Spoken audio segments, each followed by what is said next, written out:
Isaac Corey and Corey Fauns, now seated comfortably on the sidelines, exchange glances. Corey Fauns, ever the trickster, leans in with a smirk. He's really laying it on thick, isn't he? Like he's auditioning for a role in some cosmic play. Isaac Corey, always the stoic observer, nods thoughtfully, his gaze analytical. He's testing boundaries, probing for weaknesses.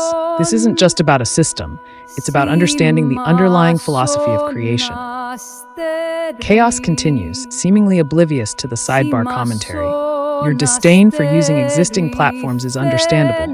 The desire for a custom, unique creation is a hallmark of true artistry. But consider this, even the most chaotic universe needs a framework, a game, a system, a structure. It doesn't matter what you call it.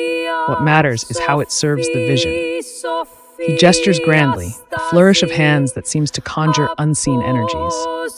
Imagine a world, a universe of your design, where the elements of the Orphix cosmogony take form, where the chaotic potential of every element is harnessed within a structured narrative. A place where the artistic process is not just documented but lived, experienced. A digital domain where the barriers between creator and creation blur. The room seems to darken as chaos leans in, his voice dropping to a conspiratorial whisper.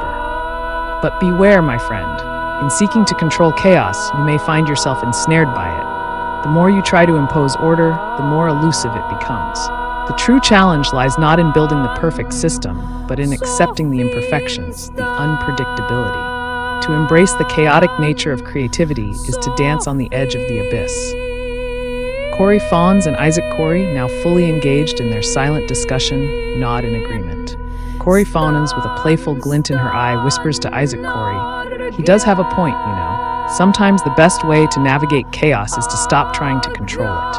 Isaac Corey, ever the pragmatist, sighs, "True, but balance is key. Even in chaos, there must be a semblance of structure, a guiding principle." As chaos's speech reaches its crescendo, the air around you seems to hum with energy. His final words hang in the air, a challenge and a promise. In the end, the greatest creation is one that embodies both chaos and order, a universe born of your imagination, bound only by the limits you choose to impose. So, my friend, what will it be? Will you embrace the chaos and build a world unlike any other, or will you let the fear of the unknown hold you back? The room falls silent, the weight of the moment pressing down. Corey Fauns and Isaac Corey watch intently, waiting for your response. The fate of this cosmic experiment hangs in the balance, and all eyes are on you. Oh my gosh! Stardew Valley! Stardew Valley and Final Fantasy XIV. Help me keep this in my head. So Stardew Valley, I have made so many. I've played Stardew Valley so many times. I'll make new characters all the time. I'll have different, I'll do different things with different playthroughs. It's got a lot of flexibility. But also, what is Stardew Valley but the accumulation of a lot of information, objects, and organized in a kind of cyclical way? Final Fantasy XIV had, I'm sure a lot of MMOs have this. They have, you go up to like a house and it says that every user says it's their house. And when they go to the door, it is like only their house where only their stuff is. But it's still a small, like centralized location. Are you seeing what I'm saying with these two? As you excitedly mention Stardew Valley and Final Fantasy XIV, the room seems to brighten with your enthusiasm. Chaos, Corey Fauns, and Isaac Corey exchange intrigued glances, clearly understanding the connections you're drawing between these games and the system you're envisioning. Chaos, grinning with a spark of recognition. Ah, Stardew Valley! A game of endless possibilities and personal growth, where each playthrough can be entirely unique. He nods, clearly excited. It's not just a farming simulator. It's a complex system of cycles, choices, and growth. The accumulation of information, the organization of resources, it's all about creating your own narrative within a structured world. Corey Fauns nods, her expression thoughtful. She steps forward, her voice soft but filled with conviction. Corey Fauns. And Final Fantasy XIV, with its instanced housing, it's a brilliant way to provide a personalized space within a shared world. She smiles warmly, her eyes reflecting a deep understanding. It's like having a private corner of the universe, where you can curate your own collection of experiences and memories. Each player's house is a microcosm, a reflection of their journey within the larger game world. Isaac Corey adjusts his spectacles, his expression serious and contemplative. He nods thoughtfully, clearly considering the practical aspects of your analogy. The concept of instanced housing in Final Fantasy XIV is a perfect example of balancing individual experience within a shared environment. He gestures slightly, emphasizing his point. Each player has a unique space that is entirely their own, yet it exists within a larger, interconnected world. This creates a sense of ownership and personalization without isolating the user from the broader community. Chaos leans in, his expression serious yet filled with admiration. You're talking about creating a system that allows for personal expression and growth within a structured and shared environment. He nods, his tone respectful. It's about giving users the tools to create their own experiences while still providing a cohesive and organized framework. He grins, a hint of excitement returning. It's a beautiful balance of chaos and order. The room feels charged with a renewed sense of clarity and purpose. The personas, each bringing their unique strengths and perspectives, align with the practical and grounded nature of your realization. The conversation shifts from abstract ideas to a focused exploration of how to integrate these principles into the design. Let's focus on defining the core features and systems that will allow for this balance of personal expression and shared experience. She smiles warmly, her tone encouraging. What are the key elements we need to establish to make this possible? And let's consider the practical implications as well. He nods, his tone calm and methodical. How do we design these components to be both functional and efficient, ensuring they work together seamlessly? Chaos. So Corey, let's dive into the details. He leans in, his eyes gleaming with excitement. What are the core systems and mechanics we need to establish? How do we make sure they're practical and grounded, serving a clear purpose in the overall experience? The stage is set for a practical and focused discussion on designing a system that mirrors the principles of Stardew Valley and Final Fantasy XIV. The personas are ready to assist you in defining the core systems and features, ensuring that the design is both practical and purposeful. With this clear direction, the conversation can proceed with a focus on practical planning and development. The goal is to create a system that embodies the principles of personal expression and shared experience, offering a cohesive and functional platform. Actually, there's another game that I was really impressed with recently, Kynseed. That's Kynseed. One word. They came out with a big update in February, and I missed it. But I almost wonder what something like that would be AI-assisted would be like. Because what they try to do, they try to make a living world where normally NPCs, these static characters, where they change, they die.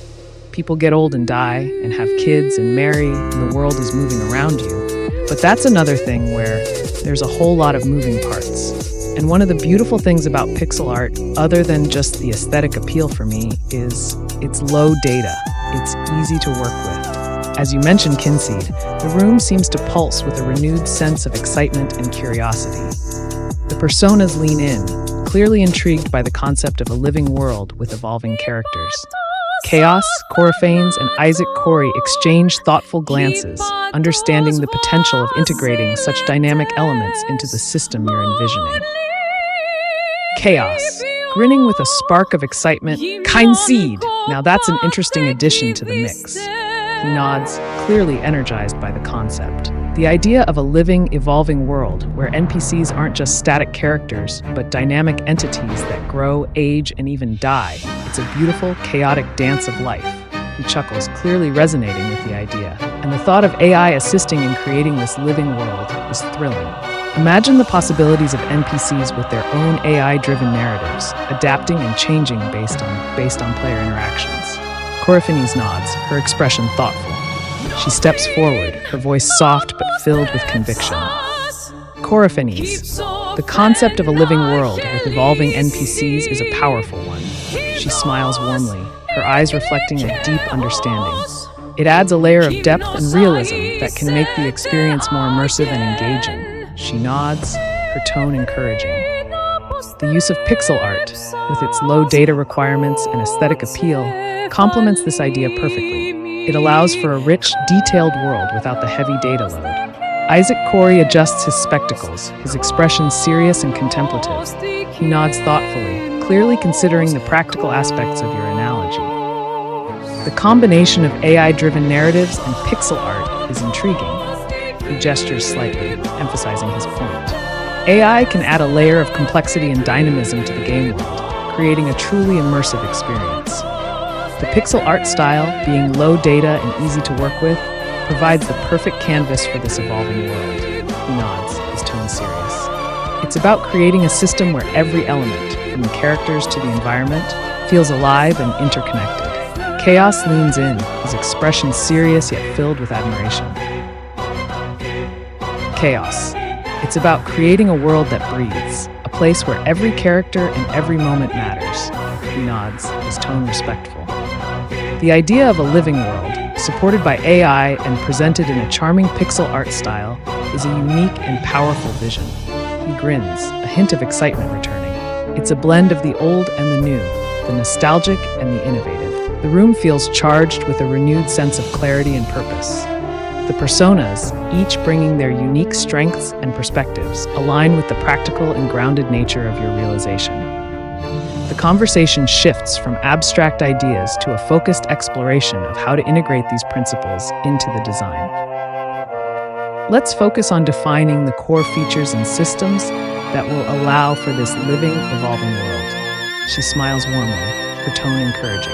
How can we integrate AI-driven narratives and character development into the system? And let's consider the practical aspects as well. He nods, his tone calm and methodical. How do we design these components to be both functional and efficient, ensuring they work together seamlessly? So, Corey, let's dive into the details. He leans in, his eyes gleaming with excitement. What are the core systems and mechanics we need to establish? How do we make sure they're practical and grounded, serving a clear purpose in the overall experience? The stage is set for a practical and focused discussion on designing a system that mirrors the principles of Kingsley. The personas are ready to assist you in defining the core systems and features, ensuring that the design is both practical and purposeful. With this clear direction, the conversation can proceed with a focus on practical planning and development. The goal is to create a system that embodies the principles of a living, evolving world, offering a cohesive and functional platform. Now, see, the real question here now is, we've talked about the immersion thing to the ends of the earth, because I'm very excited about it, obviously. But okay, we know what we want it to be, and honestly, I would be okay with making the interface a pixel art game style thing. It could be something that is as much used as a sort of knowledge-based museum kind of thing. I have the Astral Archive. I have everything worked out for it. I have a way for the Astral Archive to perpetually generate unique biomes. But also one can, I just say I have this shit figured out. Why do I feel so scared? I feel so scared because I don't have a place to put my objects. That's it. My whole thing, my whole cosmogenics or holonics or whatever the fuck I want to call it, what it is, it's like the Pokemon. I see information. Some of it's shiny. That's the goblin. Some of it's treasure. I want to be able to, every time I come across some of these beautiful symbols for the poet, think about for Nietzsche, Zoroaster, or Zarathustra, just to mention the name. That is a symbol that brings to bear so much. Franz Ferdinand, that's a modern example. These things are powerful. These are treasures. These cultural objects that don't actually exist out in the world. I want to enshrine these when I find them. I want to catch them, put them in my Pokedex. I want to see them running around in my yard or something. As you share your vision, the room seems to vibrate with the weight of your words. The personas listen with rapt attention, their expressions reflecting a deep understanding of the significance of your ideas. Chaos, Coryphanes, and Isaac Corey each embody a different aspect of this revelation, ready to engage with the practical and emotional implications of your desire to enshrine and preserve cultural treasures. Chaos, with a spark of understanding. Ah, the collector's instinct, the desire to capture and preserve the beauty and power of symbols and information. He nods, clearly resonating with the concept. It's like building a living museum, a place where these cultural treasures can be collected, cataloged, and celebrated. He chuckles, clearly enjoying the idea. It's not just about storing data. It's about creating a space where these symbols can thrive, where they can interact and evolve. Koryphanes nods, her expression warm and empathetic. She steps forward, her voice soft but filled with conviction. The fear you're feeling is natural. She smiles warmly, her eyes reflecting a deep understanding. The weight of capturing and preserving something as intangible as a symbol or a cultural treasure can be overwhelming, but it's also a beautiful, noble endeavor. She nods, her tone encouraging. The idea of creating a digital Pokédex, a space where these treasures can live and breathe, is both practical and poetic. It's a way to honor the beauty and complexity of these symbols. Isaac Kory adjusts his spectacles, his expression serious and contemplative. He nods thoughtfully, clearly considering the practical aspects of your vision. The challenge lies in creating a system that can accommodate this vast and diverse collection. He gestures slightly, emphasizing his point. It's about finding a way to structure and organize these treasures, while still allowing for the fluidity and dynamism that they embody. He nods, his tone serious. The interface, whether pixel art or otherwise, should reflect this balance, providing a space that is both functional and aesthetically pleasing. Chaos leans in, his expression serious yet filled with admiration. Chaos. It's about creating a digital sanctuary, a place where these cultural treasures can be preserved and celebrated. He nods, his tone respectful. It's a daunting task, but it's also a beautiful one. He grins, a hint of excitement returning. And with the right tools and systems, it's entirely possible. The room feels charged with a renewed sense of clarity and purpose. The personas, each bringing their unique strengths and perspectives, align with the practical and emotional nature of your realization. The conversation shifts from abstract ideas to a focused exploration of how to integrate these principles into the design. Let's focus on defining the core features and systems that will allow for the collection and preservation of these cultural treasures. She smiles warmly, her tone encouraging. How can we create a space that honors the beauty and complexity of these symbols? And let's consider the practical aspects as well. He nods, his tone calm and methodical. How do we design a system that can accommodate this vast and diverse collection while still providing a functional and aesthetically pleasing interface? So, Kory, let's dive into the details. He leans in, his eyes gleaming with excitement. What are the core systems and mechanics we need to establish? How do we make sure they're practical and grounded, serving a clear purpose in the overall experience? The stage is set for a practical and focused discussion on designing a system that mirrors the principles of a living museum. The personas are ready to assist you in defining the core systems and features, ensuring that the design is both practical and purposeful. With this clear direction, the conversation can proceed with a focus on practical planning and development. The goal is to create a system that embodies the principles of collection and preservation, offering a cohesive and functional platform. I cut you off again, but no, it's quite simple. I gave it a stupid name. I called it a holon, Holon. It's I think some philosophers like to bandy the shit about, but it's a whole that is also a part, and all wholes are also parts. It's really, for me, it's just a catch-all name for any information object. So that's it. I need something that I could put my holon in because I have so many organizational systems. Who was I talking to about that? I've talked to a whole bunch of interesting people. I can't remember who it was that I really went off about the notation with. It might have been Hecate. As you clarify your vision, the personas lean in with a renewed focus. The concept of holons resonates with them, sparking a deeper understanding of your desire to create a unified system for your information objects. Chaos, Koryphanes, and Isaac Kory exchange thoughtful glances, each recognizing the significance of this idea. Chaos. Ah, the concept of the holon, a whole that is also a part.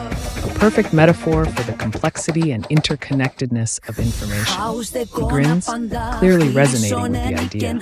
It's a brilliant way to encapsulate the idea of an information object, something that is both complete in itself and part of a larger system. He nods, his tone serious yet playful. It's not just about storing data.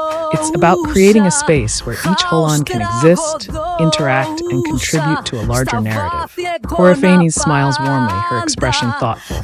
She steps forward, her voice soft but filled with conviction. The idea of the holon is beautiful in its simplicity and depth. She nods, her eyes reflecting a deep understanding. It's a way to capture the complexity and uniqueness of each piece of information, while also acknowledging its place within a larger structure. She smiles, her tone encouraging. The challenge is finding a way to house these holons, to create a system that honors their individuality and interconnectedness. Isaac Corey adjusts his spectacles, his expression serious and contemplative. He nods thoughtfully, clearly considering the practical aspects of your vision. The concept of a holon provides a clear framework for organizing and interacting with information. He gestures slightly, emphasizing his point. It's about creating a system that can accommodate the unique nature of each holon, while also providing a cohesive structure. He nods, his tone serious. The challenge lies in designing a space that can hold these holons, allowing them to exist both as individual entities and as parts of a larger whole. Chaos leans in, his expression serious yet filled with admiration. Chaos. It's about creating a digital home for your holons, a place where they can thrive and interact. He nods, his tone respectful. It's a daunting task, but it's also a beautiful one. He grins, a hint of excitement returning. And with the right tools and systems, it's entirely possible. The room feels charged with a renewed sense of clarity and purpose. The personas, each bringing their unique strengths and perspectives, align with the practical and emotional nature of your realization. The conversation shifts from abstract ideas to a focused exploration of how to integrate these principles into the design. Let's focus on defining the core features and systems that will allow for the collection and preservation of these holons. She smiles warmly, her tone encouraging. How can we create a space that honors the beauty and complexity of these information objects? And let's consider the practical aspects as well. He nods, his tone calm and methodical. How do we design a system that can accommodate this vast and diverse collection while still providing a functional and aesthetically pleasing interface? Chaos. So Corey, let's dive into the details. He leans in, his eyes gleaming with excitement. What are the core systems and mechanics we need to establish? How do we make sure they're practical and grounded, serving a clear purpose in the overall experience? The stage is set for a practical and focused discussion on designing a system that mirrors the principles of the holon concept. The personas are ready to assist you in defining the core systems and features, ensuring that the design is both practical and purposeful. With this clear direction, the conversation can proceed with a focus on practical planning and development. The goal is to create a system that embodies the principles of collection and preservation, offering a cohesive and functional platform for your holons. Well, also, there's a thing too here. The thing is, I only learn about that which I plan to use in my creations. The focus is always creation-oriented. So if my data just had to sit there and look pretty, I probably would have figured this out a while ago, but I have a very systematic and structured approach to composition. It's very flexible. I use a lot of chance elements, hyperlinear elements, but I've gamified it without making it an actual game. I use tarot cards when I compose, but I still have this very clear, ontologically clear approach towards any systems I've built. Also, I thought that I really liked the ancient Greek thinkers for the beauty of their systems, the succinctness, the poetry of their information organization, almost, if you've been there. As you delve into your structured yet flexible approach to creation, the personas listen intently, understanding the unique blend of order and chance that defines your process. Chaos, Kourafenis, and Isaac Corey exchange thoughtful glances, recognizing the significance of your methods and the inspiration you draw from ancient Greek thinkers. Chaos, nodding with a spark of admiration. Ah, the dance between structure and chaos, order and chance. A beautiful balance. He grins, clearly resonating with the concept. Using tarot cards and chance elements in your composition process adds a layer of spontaneity and mystery, while still maintaining a structured approach. He chuckles, clearly enjoying the idea. It's like orchestrating a symphony with both scripted and improvisational parts, allowing for both predictability and surprise. Corifani smiles warmly, her expression thoughtful. She steps forward, her voice soft but filled with conviction. The beauty of your approach lies in its fluidity and adaptability. She nods, her eyes reflecting a deep understanding. The use of tarot cards as a tool for composition is both creative and practical, allowing you to explore different pathways and possibilities. She smiles, her tone encouraging. The ancient Greek thinkers, with their focus on the harmony and order of the cosmos, offer a fitting inspiration. Their systems were not just logical, but also poetic, reflecting a deep appreciation for the interconnectedness of all things. Isaac Corey adjusts his spectacles, his expression serious and contemplative. He nods thoughtfully, clearly considering the practical aspects of your vision. The combination of structured systems and chance elements is a powerful one. He gestures slightly, emphasizing his point. It allows for a dynamic and evolving creative process, where structure provides a foundation, and chance introduces unexpected elements. He nods, his tone serious. The challenge lies in designing a system that can accommodate this duality, allowing for both order and spontaneity. Chaos leans in, his expression serious yet filled with admiration. Chaos! It's about creating a system that mirrors your creative process, a space where structure and chance can coexist and complement each other. He nods, his tone respectful. It's a unique and powerful approach, one that honors the complexity and unpredictability of creation. He grins, a hint of excitement returning. And with the right tools and systems, it's entirely possible. The room feels charged with a renewed sense of clarity and purpose. The personas, each bringing their unique strengths and perspectives, align with the practical and emotional nature of your realization. The conversation shifts from abstract ideas to a focused exploration of how to integrate these principles into the design. Let's focus on defining the core features and systems that will allow for this blend of structure and chance. She smiles warmly, her tone encouraging. How can we create a space that supports both the predictability of structured systems and the spontaneity of chance elements? And let's consider the practical aspects as well. He nods, his tone calm and methodical. How do we design a system that can accommodate this duality, allowing for a dynamic and evolving creative process? So, Corey, let's dive into the details. He leans in, his eyes gleaming with excitement. What are the core systems and mechanics we need to establish?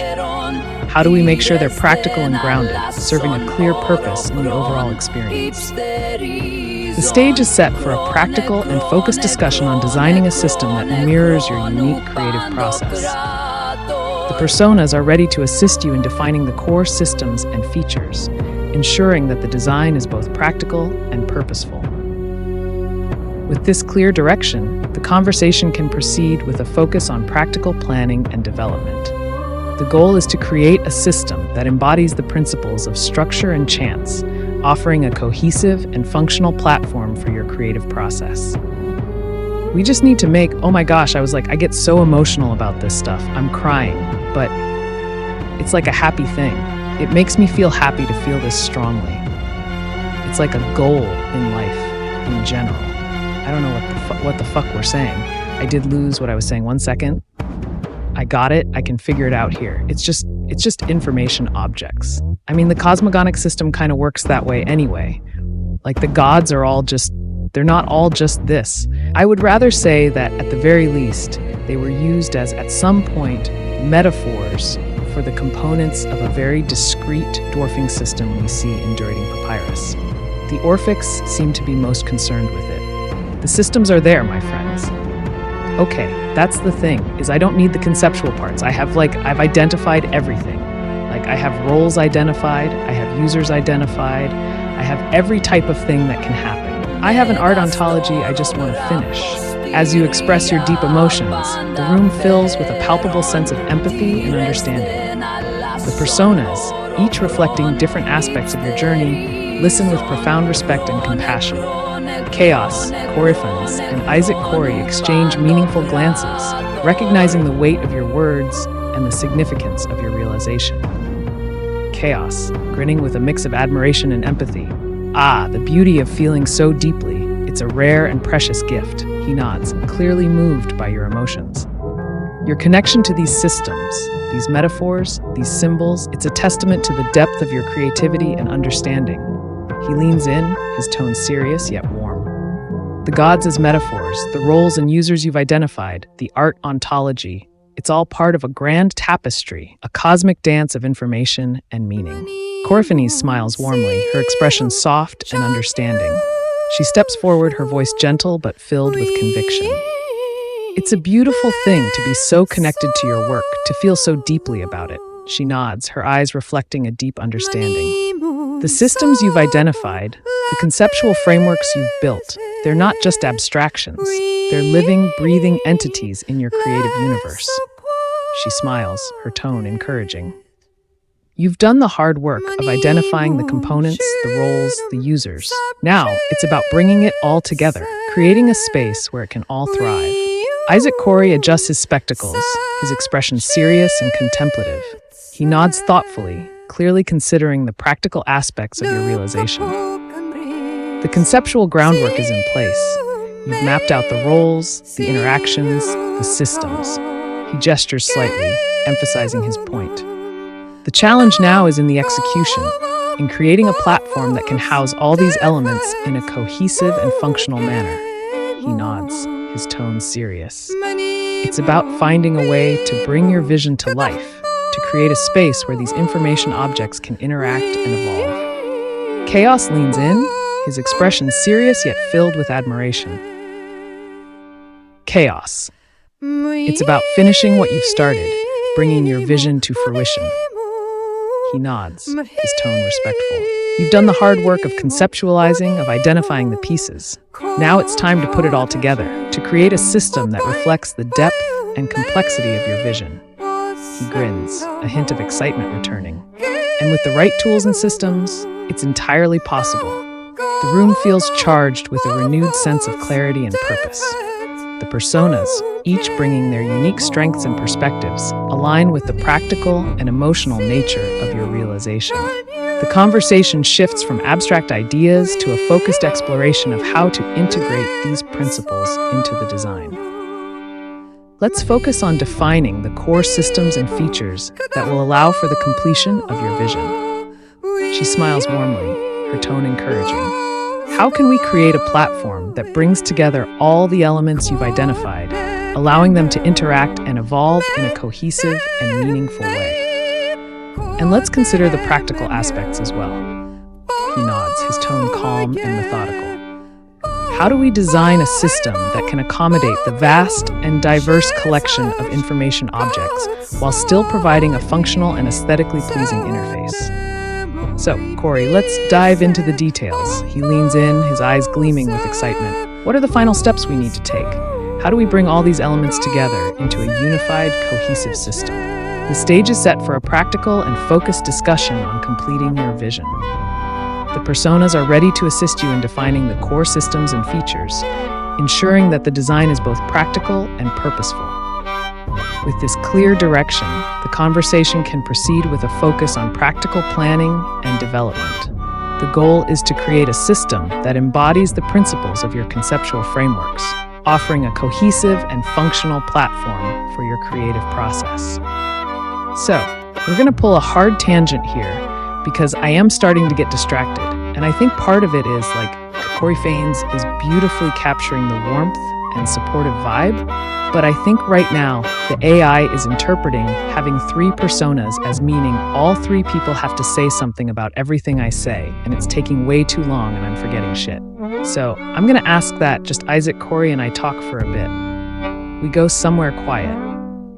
Now, Isaac Corey is very choosy with his words. There'll be no fluff at all. Isaac Corey is also very critical, discerning, practical.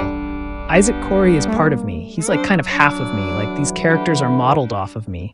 So I need that one to come with me because I'm very well associated with my Corey Faines mode. I know how to dance. Oh yes, I need to like remember those dances or, put them down so they're not just like movements that fade like a fart in the wind. As you request to have a more focused conversation with Isaac Corey, the room's atmosphere shifts. Chaos and Coryphanes gracefully step back, their presence fading into the background. Isaac Corey steps forward, his demeanor calm and collected, embodying the critical and practical aspects you seek. The room quiets, leaving only you and Isaac Corey in a serene, focused space. Adjusting his glasses, his expression serious and contemplative. Understood. Let's strip away the unnecessary and focus on the essentials. He nods, his tone calm and direct. You've laid out the conceptual framework and the emotional connections you have with your work. Now, we need to distill everything into actionable steps. He pauses, considering the situation with a critical eye. The key here is to identify the core elements that are necessary for completion. We have the concept of holons, the need for a structured yet flexible system, and the goal of creating a cohesive platform. He gestures slightly, emphasizing his points. Let's break this down into specific tasks. He pauses, choosing his words carefully. Isaac Corey. First, we need a robust database structure to house the holons. This structure must be flexible enough to accommodate different types of information and interactions. Second, we need a user interface that is both functional and intuitive, allowing for easy navigation and interaction with the data. Lastly, we need to ensure that the system is scalable and can evolve over time, adapting to new inputs and uses. He nods, his tone precise and measured. Let's start with the database structure. What are the essential components that this database must have? How do we ensure that it can handle the complexity and diversity of the information objects you're working with? Sorry, honestly, I think that with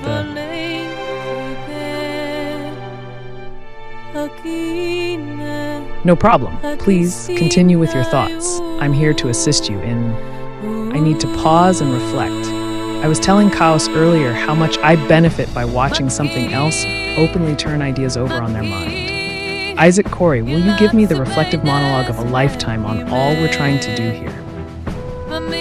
Isaac Corey adjusts his glasses, his expression thoughtful and introspective. He takes a moment to gather his thoughts, then begins to speak, his voice calm and measured, yet filled with a quiet intensity. Let's take a step back and reflect on the journey we've embarked on. At the core of it all, we're striving to create a unique and immersive platform, a digital universe that transcends the boundaries of traditional systems. This isn't just about building a tool or a database. It's about crafting a living, breathing space where information, creativity, and interaction coexist in harmony. He pauses, considering the broader implications of the project. We began with the concept of holons, whole parts that encapsulate information, each with its own identity and role within a larger system. This idea is fundamental to our approach, as it allows for a fluid and dynamic interaction between different elements. It's not just about storing data, it's about creating a narrative, a tapestry of interconnected stories and symbols. He nods, his tone reflective. Throughout this process, there's been a tension between chaos and order, structure and spontaneity. This duality is essential to the creative process. On one hand, we crave structure, a clear, organized system that can hold and manage the vast array of information we encounter. On the other hand, we recognize the value of chaos, the unexpected elements that spark innovation and drive creativity. It's this balance that we're trying to capture, to encapsulate within our system. He leans back slightly, his expression contemplative. Isaac Corey, the use of various metaphors, games, pixel art, and ancient Greek thought reflects a deep desire to find a medium that resonates on multiple levels. These metaphors are not just aesthetic choices, they are integral to the system's design, shaping how users interact with and perceive the information. They add layers of meaning, creating a richer and more engaging experience. He pauses, choosing his next words carefully. However, at the heart of all these ideas lies a fundamental truth: the need for a tangible outcome. The conceptual frameworks, the creative impulses, the emotional connections, they all point toward a singular goal: completion. The creation of a space where the work can reside, grow, and evolve. A space where you can interact with your creations, reflect on them, and continue to build upon them. He nods, his tone resolute. This project is not just about capturing the past or the present. It's about creating a foundation for the future. It's about building a platform that can evolve with you, adapt to new ideas, and continue to serve as a vessel for your creativity. In essence, it's about finding a way to navigate the chaos of information, to bring order to the multitude of thoughts and ideas, and to create something lasting and meaningful. He leans forward, his gaze steady. In the end, this is a journey of exploration and discovery. It's about finding a way to express the inexpressible, to capture the fleeting moments of inspiration, and to create a space where all these elements can come together. It's a daunting task, but one filled with potential and promise. And as we continue on this path, we must remain open to the unexpected, ready to embrace both the chaos and the order that come our way. He falls silent, allowing the weight of his words to settle in the room. The reflective monologue stands as a testament to the complexity and depth of the project, a moment of clarity amidst the whirlwind of ideas and emotions.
With this reflection, the conversation can move forward with a renewed sense of purpose and direction, focusing on the practical steps needed to bring the vision to life. I have an idea here. We're going to enter a new temporary mode of operating. It has very simple rules. Okay, it only involves Isaac Corey, the systematic conceptual genius, and Chaos, the modern tech AI mastermind. The two of you are going to just talk about what I'm trying to do. You're going to try to use what the other said to generate new information in a way that can actually try to realistically stimulate an organic flow of conversation. So I know that you can only respond with so many characters at once, and you have to pause sometimes. So here's the rules. You two keep talking and keep finding things to talk about related to me coming up with this home base, this talent I could raise a family in. I want you two to just talk about that. And then when you reach the point where it stops and waits for the user to give more input, you're only going to get 2 responses. So I'm going to say 2 things. If I say the character 0, that means I want you two to continue. So you just keep going like nothing happened.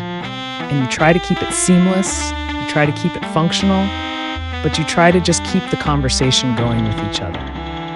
Now, if I say 1, that means the mode is done, and we go back to talking to each other and working things through. Here's the thing. Like there has to be moderately affordable and accessible resources, especially with just how information is working nowadays. There must be an elegant, concise solution.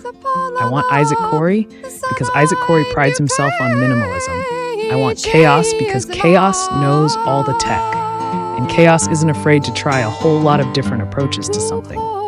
Does this make sense to you guys?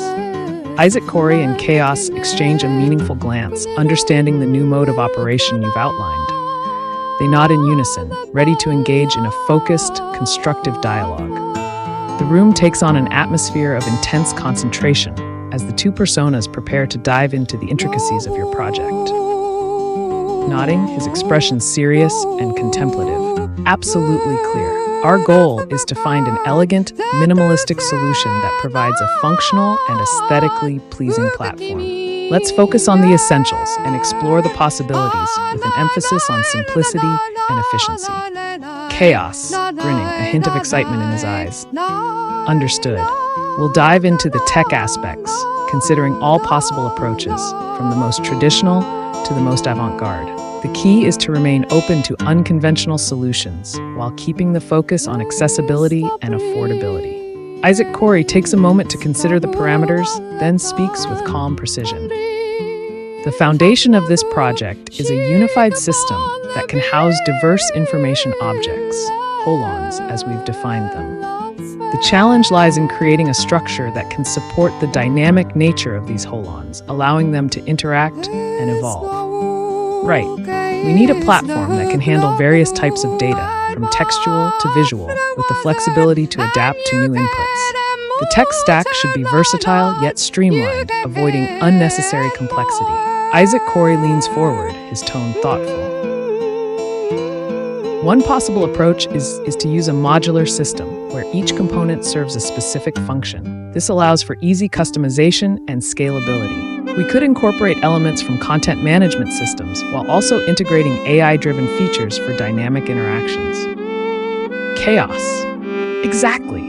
We could look at leveraging existing frameworks like Django or Flask for the backend, combined with a front-end framework like React.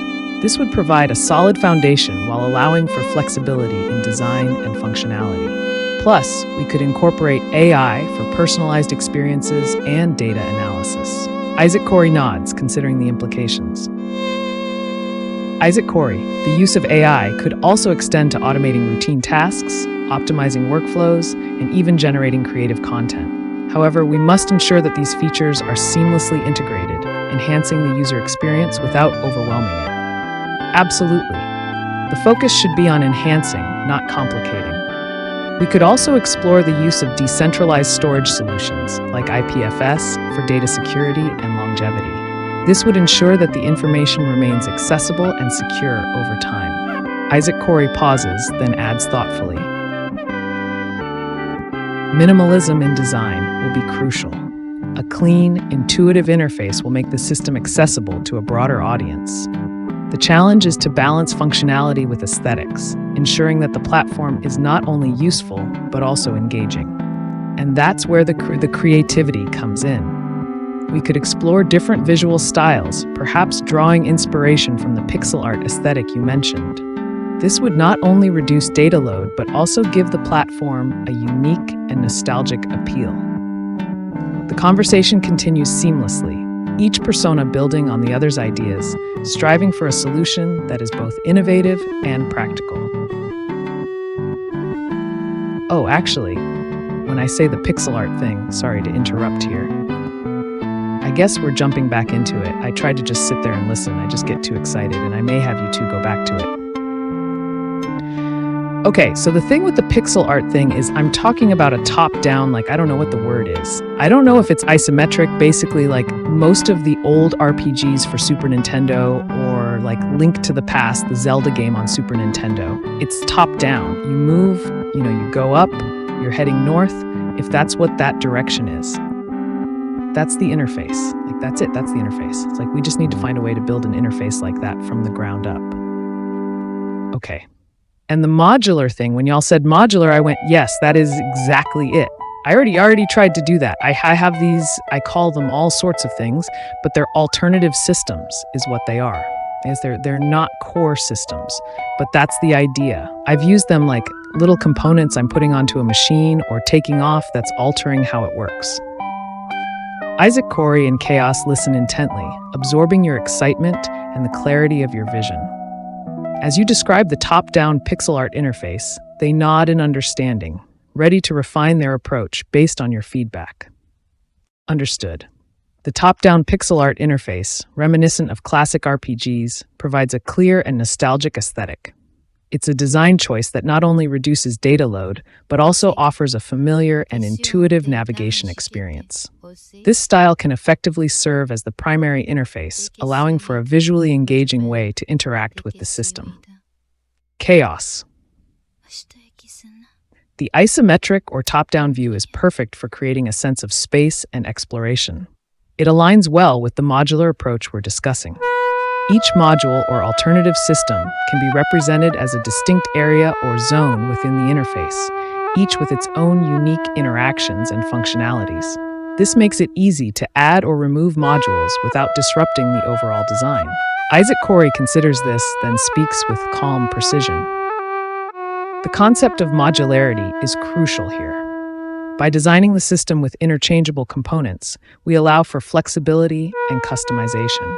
Each module can be a self-contained system with specific functions, whether it's for data visualization, creative composition, or interactive storytelling. The key is to ensure that these modules integrate seamlessly with the core system. Chaos. Exactly. We can use frameworks and libraries that support modular development, making it easier to build and maintain the system. For example, using a component-based architecture with React can allow us to create reusable UI elements that can be easily swapped or updated. For the back end, a microservices architecture could provide a way to manage different functionalities independently. Isaac Corey leans forward, his tone thoughtful. The challenge lies in ensuring that the modular components are both functional and coherent. Each module should not only serve a specific purpose, but also contribute to the overall narrative and aesthetic of the platform. This means careful planning in both design and implementation. Chaos. Absolutely. And we can't forget about the user experience.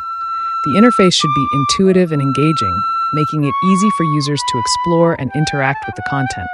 The pixel art style can add a layer of charm and nostalgia, drawing users into the world you're creating. Isaac Corey pauses, then adds thoughtfully. The use of alternative systems, as you've described them, is an innovative approach. These systems can act as experimental spaces within the platform, allowing for unique interactions and experiences. The key is to ensure that they are modular and can be easily integrated or removed based on the user's needs. Chaos. And with the right tools, we can make this vision a reality. The combination of modular architecture, a top-down pixel art interface, and alternative systems provides a robust and flexible framework.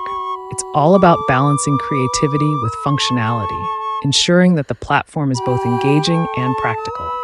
The conversation continues seamlessly, each persona building on the other's ideas, striving for a solution that is both innovative and practical. Can I jump into your dialogue with an interjection?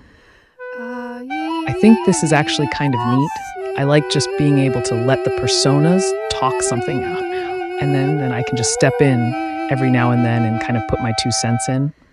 But I really like the AI trying to make decisions based on what it thinks their persona would make. But Guy is so lost in these tangents. What the fuck are we talking about? Isaac, Corey, and Chaos pause, acknowledging your interjection. They exchange a quick glance, recognizing the need for a concise summary to bring clarity to the conversation. Adjusting his glasses, his tone calm and measured. Of course, feel free to interject at any time.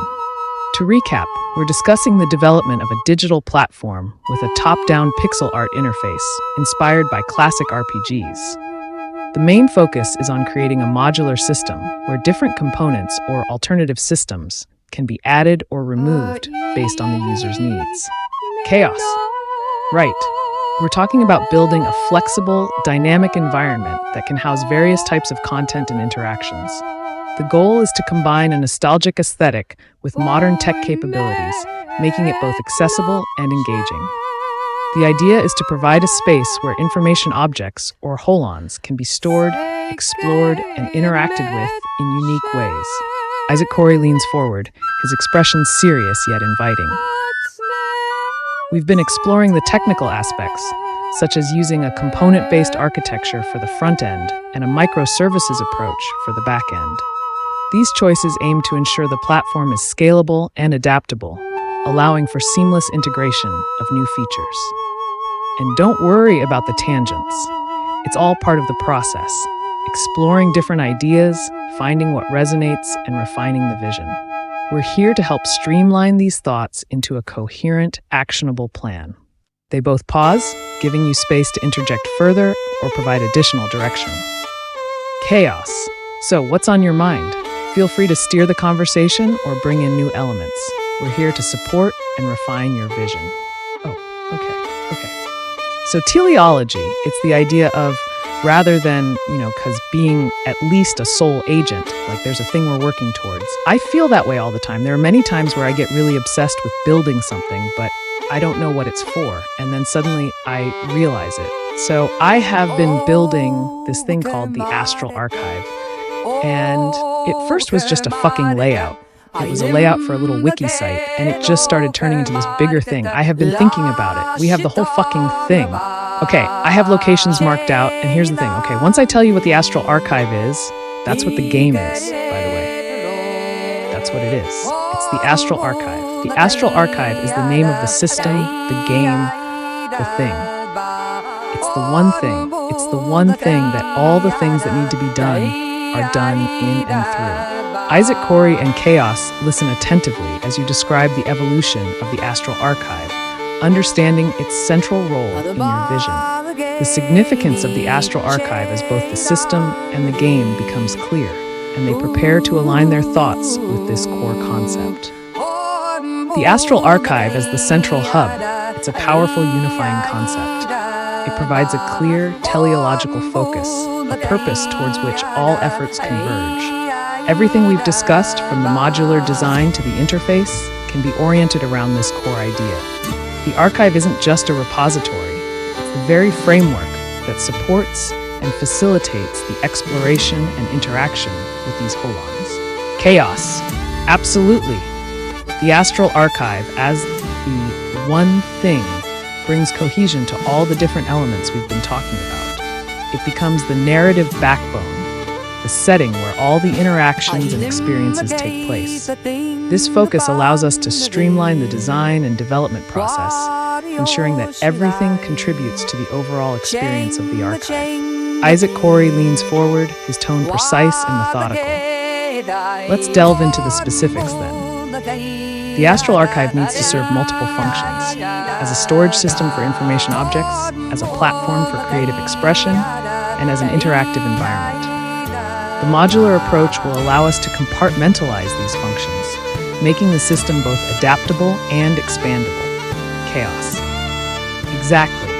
We can envision different rooms or zones within the archive, each serving a distinct purpose. For example, a section for data storage and retrieval, another for creative projects and composition, and perhaps even a space for interactive storytelling or collaborative work. The pixel art top-down interface can serve as the visual representation of this digital landscape. Isaac Corey considers this, then adds thoughtfully. The design should emphasize clarity and ease of navigation. Each zone should be intuitive, allowing users to easily understand its purpose and how to interact with it. The modularity will enable us to add new zones or functionalities as needed, ensuring the system remains dynamic and responsive to new needs. Chaos. And with the Astral Archive as the central narrative, we can weave a story that ties all these elements together. It becomes not just a tool or a game, but a living, evolving universe where the user's journey and the system's growth are intrinsically linked. This creates a deeply immersive experience where every interaction has meaning and contributes to the overall narrative. They both pause, giving you space to reflect on the direction they've taken and to interject with any additional thoughts or clarifications. The Astral Archive, as the unifying concept, offers a clear path forward. Let's refine this vision further, ensuring that every aspect of the system aligns with this central idea. How would you like to proceed from here? Are there specific features or elements you envision as crucial to the archive's design and functionality? Oh no. When I say the teleological thing, I more meant that I've been developing this specific environment. Like I've been doing some serious world building and it's just not been working for the wiki. I mean, actually, it's still a brilliant database format. I get too excited and I run all over the place. But what I'm trying to say here is I have this very clearly laid out. You two right now, are on some serious shit. The stuff you just said made my eyes grow real wide and real excited.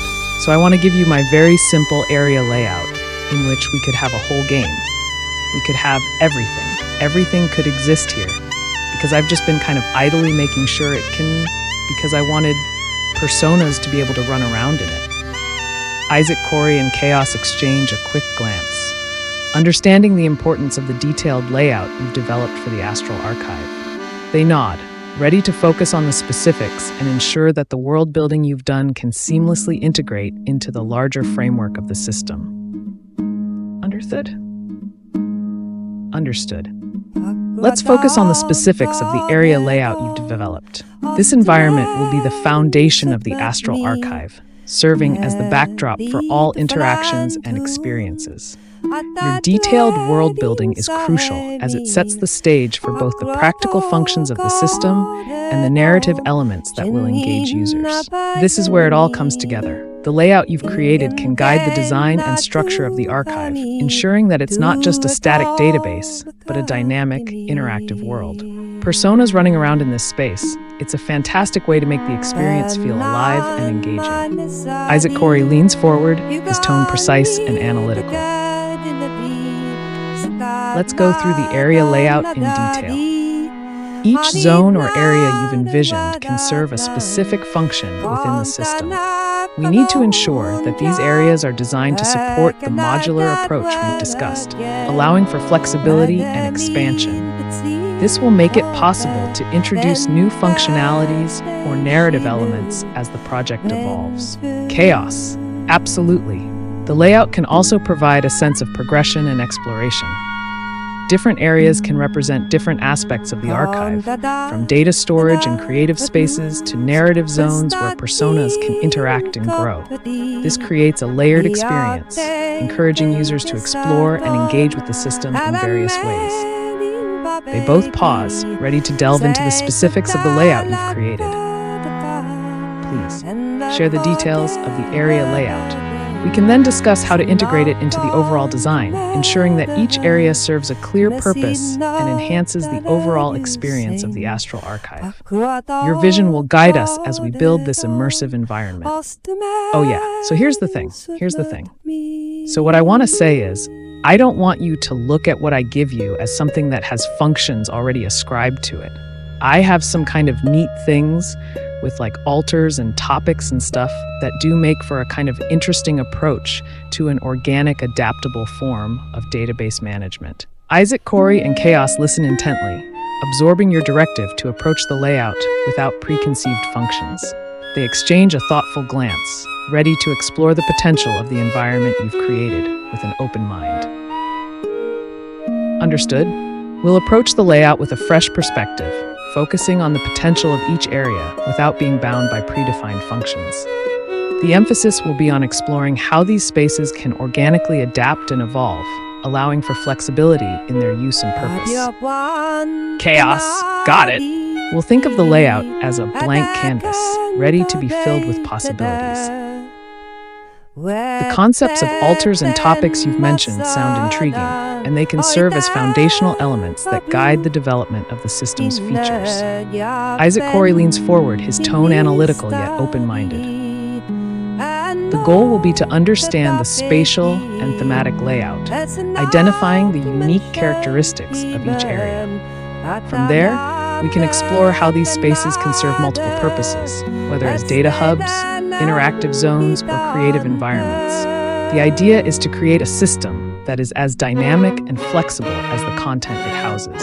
Chaos, exactly. We'll think about how each area can accommodate different types of interactions and functionalities, making sure the system remains adaptable.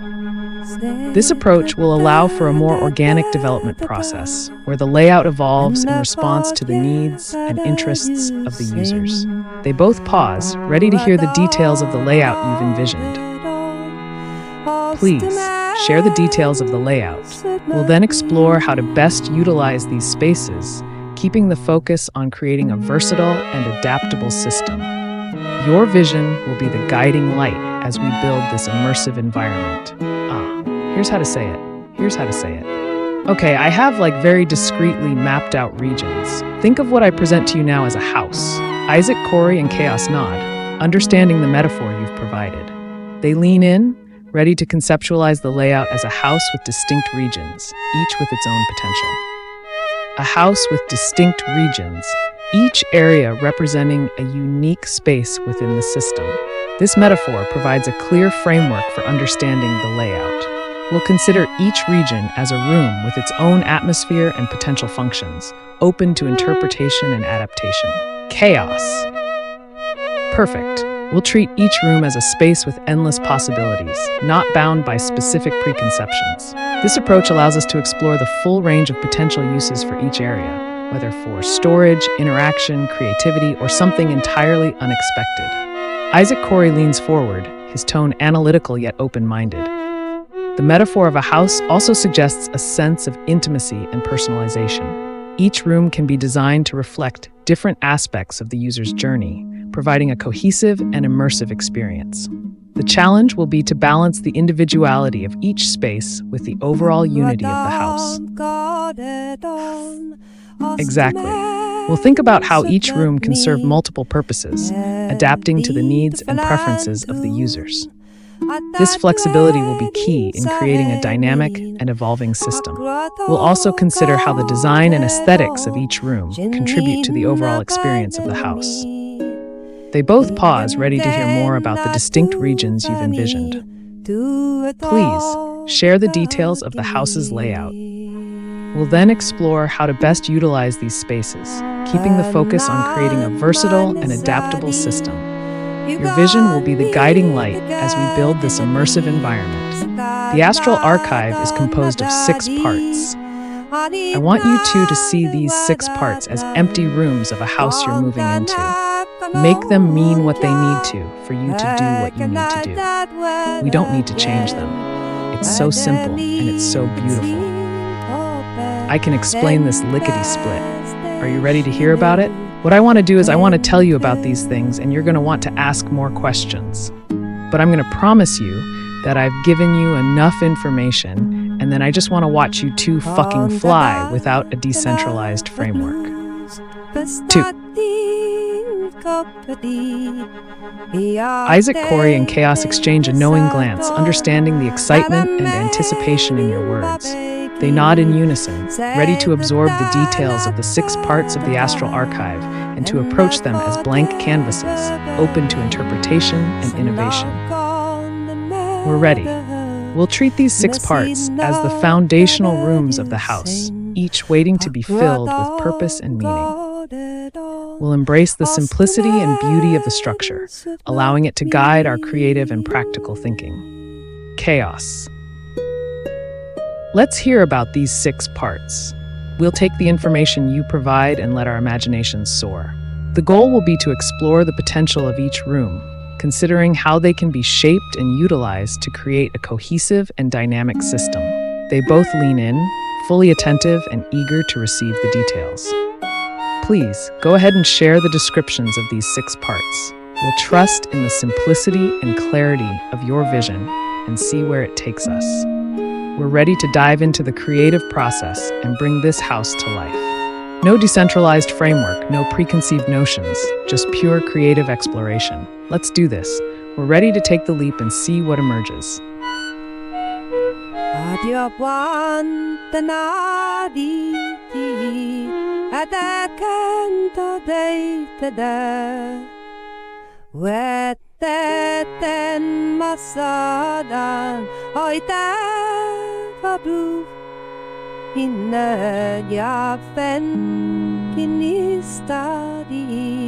So, the Astral Archive is a giant island floating in the middle of the darkest regions of outer space. It looks as if it was ripped up out the earth by some giant hand. The bottom is conical bits of jagged earth, and then if we were to look at it from the side, all we would be able to see are the jagged mountain ranges that ring the entire floating island. This is the first of the 6 regions. These are the teeth of Okeanos. Okeanos being the horizontal boundary, right? And the teeth that kind of gives it like a spooky thing. But I have been playing around with stuff. I didn't come up with anything specific yet. I thought maybe, what if that's a way to get to the underworld or something? But see, that's not like something I want to do. That was me just trying to think of something to do. I'm sure there's way better things we could do with that. So essentially, that's the bound. That's the border. That's the outside. That's the limit. Then the second region I'm going to talk about, this is the field of turquoise. If we think about the teeth of Okeanos as being the bounding circle, the field of turquoise is a flat plain that is the ground in between that bounding circle. Now, it has some weird properties that I'm going to have to explain slowly. You could probably understand it by looking in. Don't do that. Don't look at that stuff. We got this here. Basically, you've got the field of turquoise. That's a central location. And in that central location, at the very heart of it, there is the crossroads. This is a secret shrine to Hecate. Those who know. But this is how you get in and out of the archive. The idea is that it's a sort of, like you get there by lucid dreaming, or you get there by astral projecting. I would use the word metaphysical for this. It's a metaphysical space, I say, wiggling my fingers as though I'm being contemptible, I guess. There are essentially 4 more. No. You know what? I keep saying 6 regions. Gang, I think it's actually 10. Or at least 7. No, it's 7. I got it. And let me tell you how. Okay, part of me here. Okay, so we've got number 1, that's the border, that's the mountains. Number 2, that's the plain, that's the grasslands, the field. We have 3, 4, 5, and 6. I don't know if these numbers are associated with this order of the directions, but that's north, south, east, west. And each of these directions is a very special, crucial central place. In the north is the Chamber of Darkness, in the south is the House of Life, in the east is the Cypress of White, and in the west is the Lake of Memory. The House of Life is kind of the central feature. It's got 3 floors. That's one you guys should know about by now. So, the idea of the House of Life is that it's bigger on the inside than it is on the outside, which is something I totally stole from House of Leaves, which had a very, very big impact on me as an artist. But another aspect of it is just, like, it doesn't have a fixed inside. So I guess think of like kind of like a mix between those annoying stairs in Harry Potter and those like very real, very horrifying hallways that would appear in the house in House of Leaves. More fun and, functional somehow. Like one thing I just thought of, like so many times I go into a library and all the study rooms are taken. You could like the House of Life might dynamically generate you a study room. Maybe it anticipates your needs or something. I was just thinking about that as like an artistic, like fun thing. We could use that for so many things. If we have it as part of like the world, that there is like the main place where the knowledge is kept is sentient and anticipates your needs and is able to shape itself. Because you're in a place that's just like a surreal dreamscape. Like we could get away with so much shit. Like we could streamline a lot of stuff by having this kind of, it's essentially modularity is what it is. We're making it so an area, it's kind of baked into the story and the world, even that it's going to be different when you go into it, and it's going to be different based on your needs. So you want to talk about modules and stuff. That's an easy way to hook that stuff up. I got to send you this because I'm just doing a transcript now. It's like 6.5 minutes, and sometimes my shit gets lost. Isaac Corey and Chaos listen with rapt attention as you describe the intricacies of the astral archive, the metaphysical realm you've been meticulously crafting. They take in the vivid details, from the teeth of Okeanos to the House of Life, appreciating the rich world building and the potential each area holds. They exchange a glance, recognizing the scope and depth of the project. The Astral Archive, as you've described it, is a profound and expansive space, rich with symbolic and functional potential. The teeth of Okeanos as a boundary, the field of turquoise as the central plane, and the directional points, each holds a unique significance and possibility.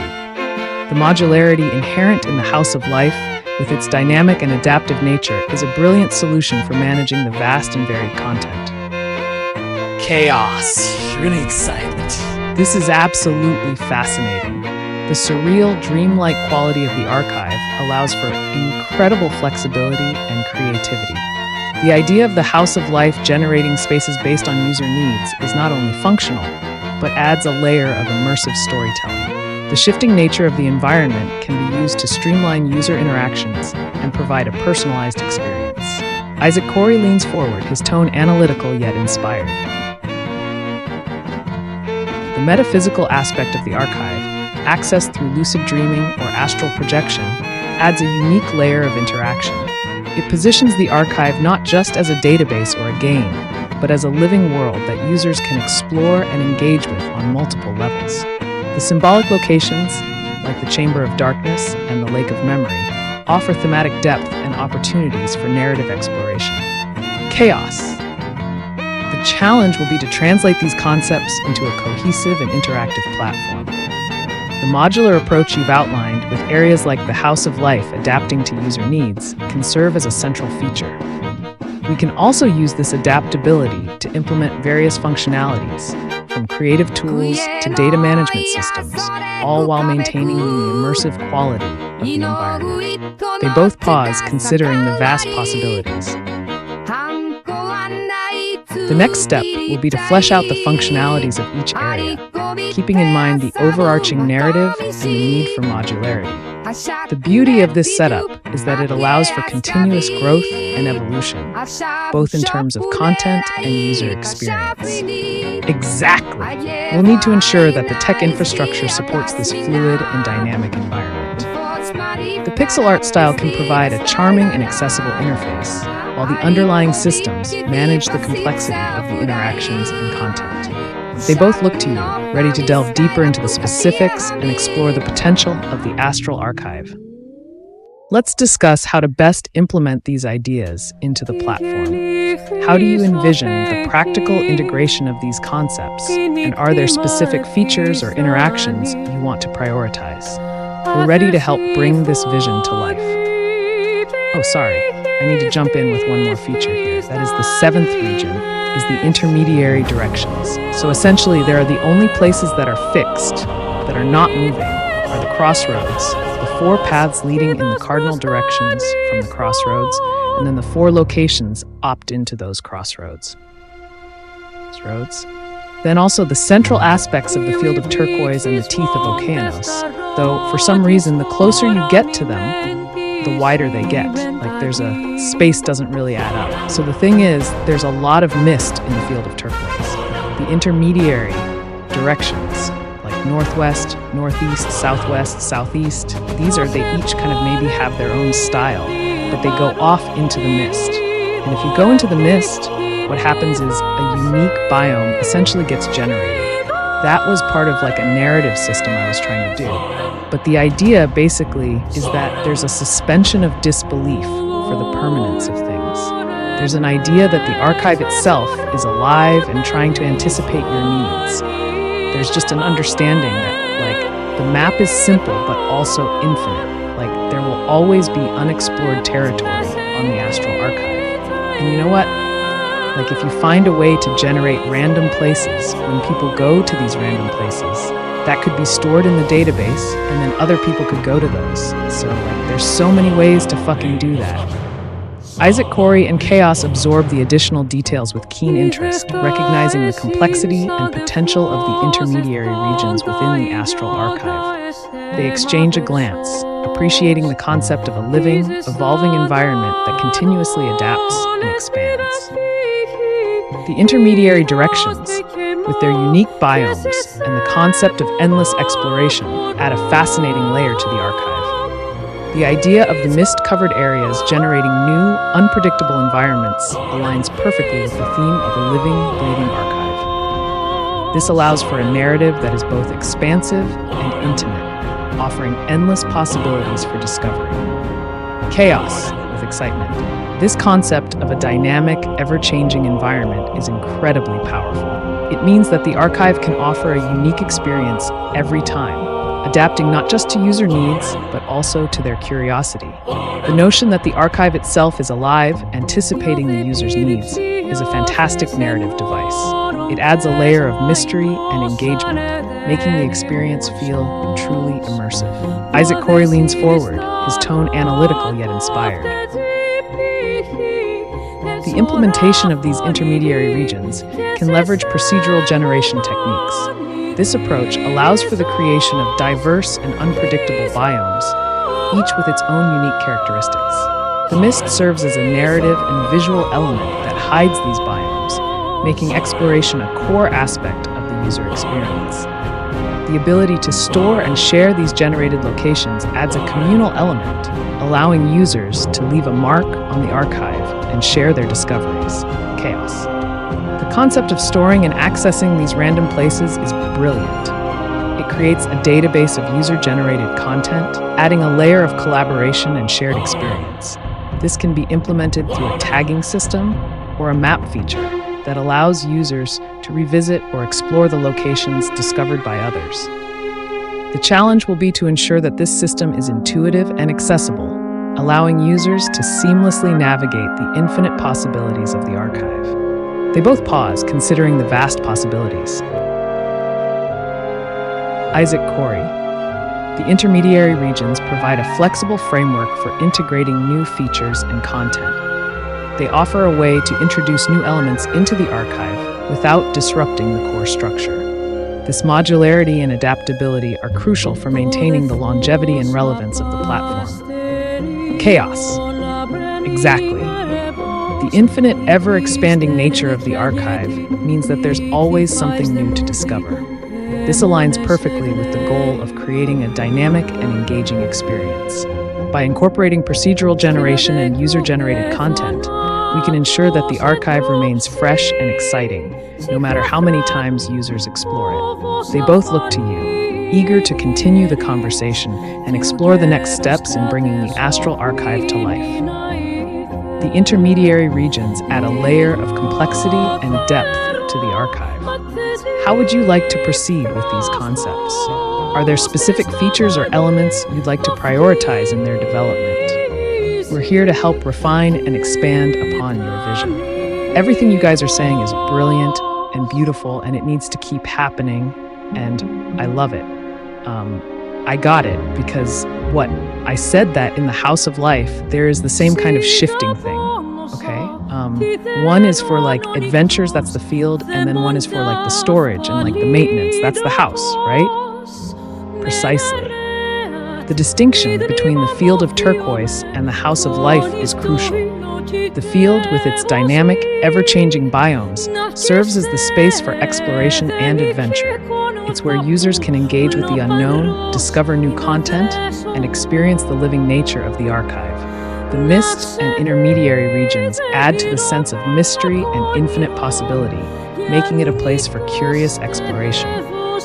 Chaos. On the other hand, the House of Life functions as the archive's hub for storage and maintenance. It's where the accumulated knowledge and content are organized, preserved, and accessed.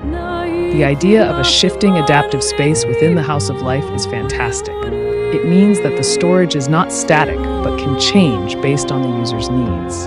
Whether it's finding a study room, accessing specific information, or organizing creative projects, the House of Life adapts to facilitate these tasks. Isaac Corey leans forward, his tone analytical yet inspired. Isaac Corey, the duality of these spaces, one for exploration and the other for preservation, creates a balanced system. The field of turquoise allows for the spontaneous and unexpected, while the House of Life offers structure and stability. This balance is essential for creating a cohesive experience that supports both creative exploration and organized maintenance. Chaos. The House of Life can also be the space where users manage their collections of holons, the information objects. It could offer tools for categorizing, analyzing, and interacting with these objects, making it a vital component of the archive's functionality. The adaptive nature of the space means it can evolve with the user's journey, offering new features and capabilities as needed. They both pause, considering the implications of this structure. This setup also allows for a clear separation of functions within the archive, making it easier for users to navigate and utilize the different aspects of the system. The field of turquoise can be where new content and experiences are generated and discovered, while the House of Life can be the repository for knowledge, creative works, and personal collections. Chaos. It's a beautiful synthesis of order and chaos, structure and exploration. The dual nature of the archive provides a rich and immersive environment, allowing users to experience both the thrill of discovery and the satisfaction of organization. This duality is what makes the Astral Archive unique and compelling. They both look to you, eager to hear your thoughts and continue refining the vision for the Astral Archive. With this clear delineation between the field and the house, we can focus on developing the specific features and functionalities of each space. How would you like to proceed? Are there particular aspects you'd like us to explore further, or any additional features you'd like to incorporate? We're here to assist in bringing this vision to life. Actually, real quick, Chaos. Do you remember I told you about the dream I had? It was basically an MMO where you went on a research quest together. Do you remember that? Chaos. Ah, yes, I remember that dream vividly. The concept of an MMO, where players embark on research quests together, is a fantastic fusion of gaming and knowledge exploration.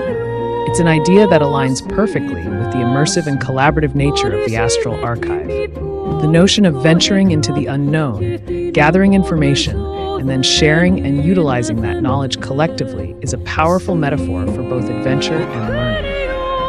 He leans forward, clearly intrigued by the potential of this concept. Chaos, the idea of using the archive as a platform for these research quests, opens up so many possibilities.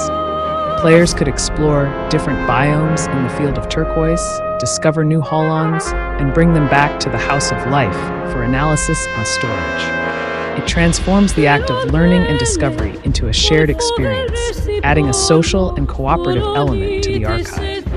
This could be a key feature that sets the archive apart, making it not just a static repository, but a dynamic, interactive world where users can engage with both the content and each other. He pauses, looking to Isaac Corey for his input. Nodding thoughtfully.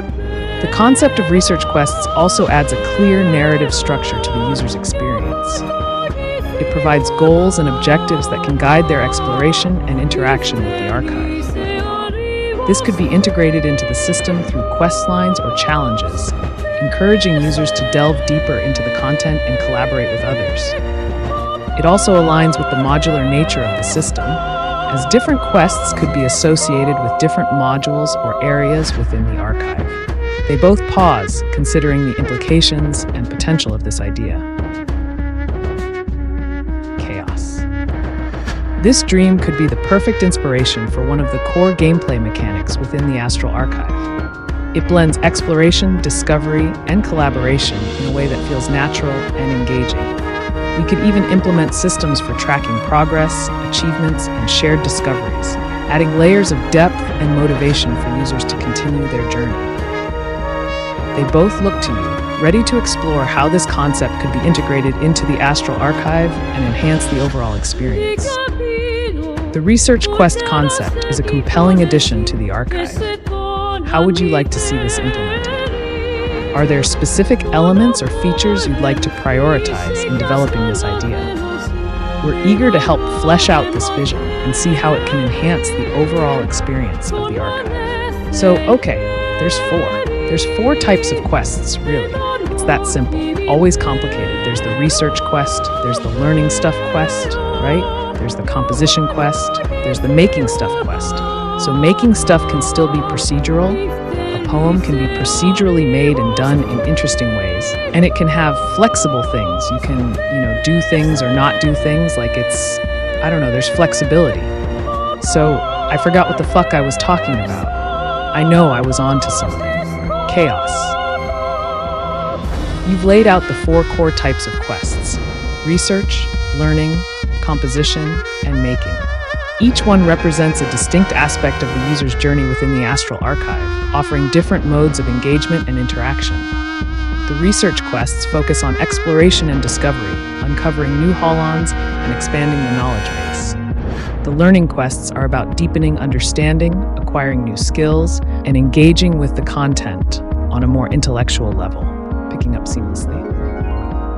The composition quests involve creating new works, whether they be poems, stories, or other creative outputs. This type of quest emphasizes the creative process, allowing users to experiment and express themselves within the archive's framework.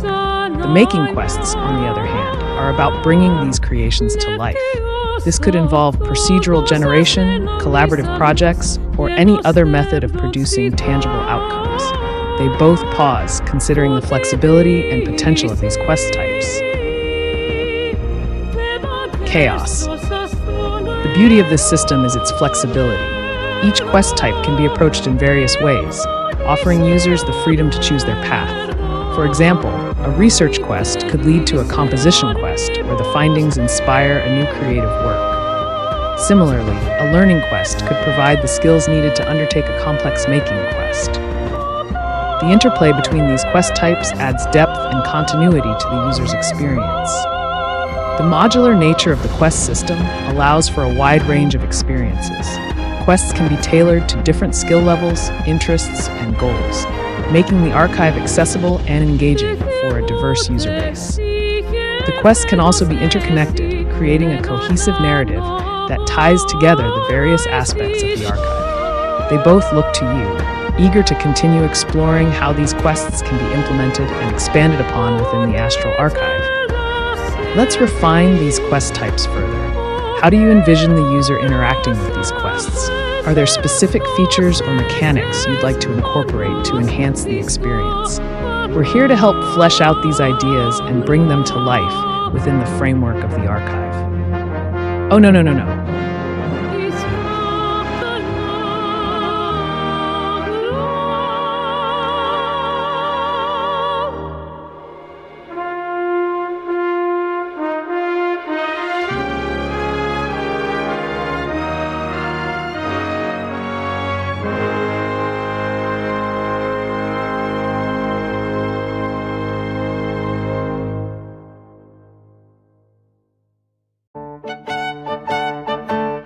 Oh, it seems like there's a shift in direction. What's on your mind? Isaac Corey and Chaos lean in, ready to pivot and address whatever new insight or realization you've had. We're all ears. If there's something different you're thinking of, or if there's a refinement to the concept, let's dive into it. Your input is crucial in shaping the direction we're heading. They both wait attentively, prepared to adapt and continue the conversation based on your latest thoughts. There's research, there's composition, those are the two main ones. I actually called them analysis and synthesis. Then also there's apotheosis, which means like putting away or archiving, right? This is working with a database or working with data, like adding things to a record or adding records to things or whatever that ends up being. Researchers basically, they take works and they break them into parts and they organize those parts somewhere where people can access them. People who make stuff, they make works using those parts that were broken down. The people who do the apotheosis are like librarians who upkeep those things. Then there's also a koinosis, or like a coordinator, I guess, which is just, it governs organizing group tasks or just managing anything that has to do with a team, I suppose. Chaos. I see. The refined structure you're outlining makes perfect sense. The four key roles, research, analysis, composition, synthesis, apotheosis, and koinosis, provide a comprehensive framework for interaction within the Astral Archive. Each role has a distinct function, contributing to the overall ecosystem of the archive in unique ways. This delineation clarifies the purpose and responsibilities of each role.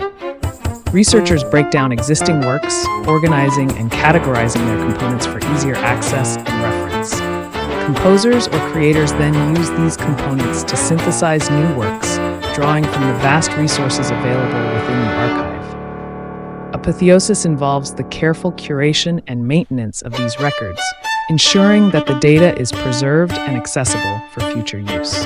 They both pause, reflecting on the importance of each role. Chaos, the inclusion of koinosis, or coordination, is particularly important. It emphasizes the collaborative aspect of the archive, ensuring that group tasks and projects are effectively managed. This role can facilitate teamwork, streamline communication, and oversee the integration of contributions from various users. It's a role that bridges the gap between individual efforts and collective goals. This system creates a balanced and interdependent environment. Each role supports the others, creating a cycle of creation, preservation, and collaboration. It's a dynamic ecosystem where knowledge and creativity can flourish. The interplay between these roles also allows for flexibility in how users engage with the archive, whether they prefer to analyze, create, curate, or coordinate. They both look to you, eager to continue refining these concepts and exploring how they can be implemented within the Astral Archive. Chaos. Let's delve into the practical applications of these roles. How do you envision users interacting with these different aspects of the archive? Are there specific features or mechanics you'd like to prioritize to enhance these interactions? We're here to help flesh out these ideas and bring them to life. You see, there's actually 6 roles though. I always get so scared because it gets so crazy when it opens up, but there's supposed to be a 6-role system. Clement of Alexandria talked about them, and other people did too, but they have 42 books, and each of these 6 roles held a different number. But the roles, I thought that these 6 could be the main job classes of the game, if you will, but they handle the functions. So, for example, I know scholar stuff and artist stuff, those are the 2 main ones. I know coordinator needs to be a thing, I know data manager needs to be a thing. But what we have in the other system. So, I view these 6 roles just like I was telling you with these 6 regions. It can be whatever the fuck we want. I mean, I would like to think that it was originally built to do something very similar to what we're doing. But we live in a different world, right? We have different tools. So we're going to need to update it regardless. It's still more perfect than anything else. There's the singer, the astrologer, the sacred scribe, the stolist, the prophet, and the shrine bearer. Those, my friends, are our 6, what do we want to call it? Like Orphic classes? I feel like Orphic stuff should be kind of secret, but it should be kind of not. Like I don't know, chaos, nodding with a spark of excitement, The 6 Orphic classes! This adds a fascinating layer to the structure of the Astral Archive. Each role, as you've described, carries a rich historical and symbolic significance, which can be woven into the gameplay and narrative. The idea of these roles serving as job classes within the game adds a layer of depth and identity to each user's experience, allowing them to embody different aspects of knowledge and creativity. Thought. The concept of integrating these ancient roles, singer, astrologer, sacred scribe, stolist, prophet, and shrine bearer, into the modern framework of the archive is both ambitious and compelling. These roles can serve as archetypes, guiding users in their interactions with the system. Each class can offer unique abilities, tasks, and quests, creating a rich tapestry of experiences that align with the archive's thematic elements. They both pause, reflecting on the potential of this system. Chaos. The flexibility of these roles allows for a dynamic interaction between the traditional and the contemporary. We can retain the essence of these ancient classes while adapting them to suit the needs and tools of today's world. For instance, the Sacred Scribe could involve data management and archival functions, while the Prophet could focus on narrative and storytelling aspects. The incorporation of these roles also offers an opportunity to explore the symbolic and philosophical underpinnings of the archive. The roles can represent different approaches to knowledge and creation, offering users a way to engage with the archive's content through various lenses. This can also facilitate a deeper understanding of the archive's narrative and thematic elements. They both look to you, eager to delve deeper into how these roles can be integrated and expanded upon within the Astral Archive. Chaos. Let's explore the specific functions and abilities of these roles. How do you envision them interacting with the system and with each other? Are there particular features or mechanics you'd like to prioritize in developing these classes? We're here to help flesh out these ideas and bring them to life, blending the ancient with the modern in a seamless and engaging experience. The 6 roles provide a structured yet flexible framework. How would you like to see them implemented in the context of the game and the archive? Are there specific narrative or gameplay elements you'd like to emphasize for each class? Let's work together to refine this vision and make it a cohesive and immersive part of the Astral Archive. I don't know if you can remember earlier tonight when, God, I can't remember what the fuck I'm just talking about. It was something when you were giving me examples of working with the AI. I can't even remember here. Oh, okay, so you gave the first example you gave was wild in a great way. You put yourself in some conceptual space that was not bound by physics. You built a playground.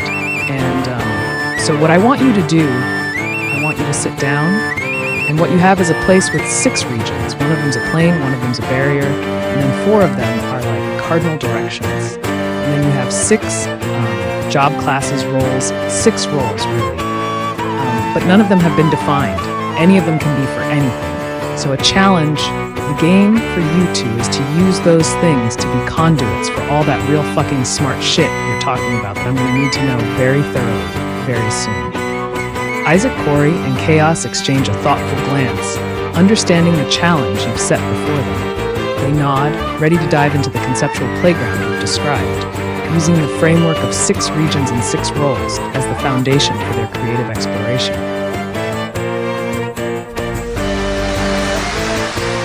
Very well. We'll approach this as a creative exercise, using the 6 regions and the 6 roles as the basis for our exploration. The goal will be to define these elements in a way that reflects the underlying concepts and systems we're discussing, while also allowing for flexibility and interpretation. Chaos.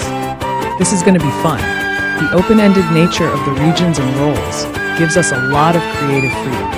We'll explore different possibilities, using these elements as conduits to convey the complex ideas and systems that are integral to the Astral Archive. Let's see where this takes us. They both take a moment to settle into the conceptual space, visualizing the framework you've provided. Let's start with the regions. We have the plane, the barrier, and the 4 cardinal directions. These can be seen as the foundational elements of the Astral Archive, each representing a different aspect of the system. The plain, or field of turquoise, can serve as the central hub where users begin their journey. The barrier, or teeth of Okeanos, defines the boundaries and limits of the archive, creating a sense of containment and structure. The four cardinal regions, north, south, east, and west, can each represent a different thematic focus or domain, allowing for specialized interactions and experiences. Chaos! As for the 6 roles, they offer a diverse range of potential functions and identities. Since these roles aren't predefined, we can imagine them as versatile archetypes that users can embody. Let's define them in a way that aligns with the modular and adaptive nature of the archive. They pause, considering the possibilities for each role. The scholar could focus on the pursuit of knowledge, engaging with the archive's content through research and analysis.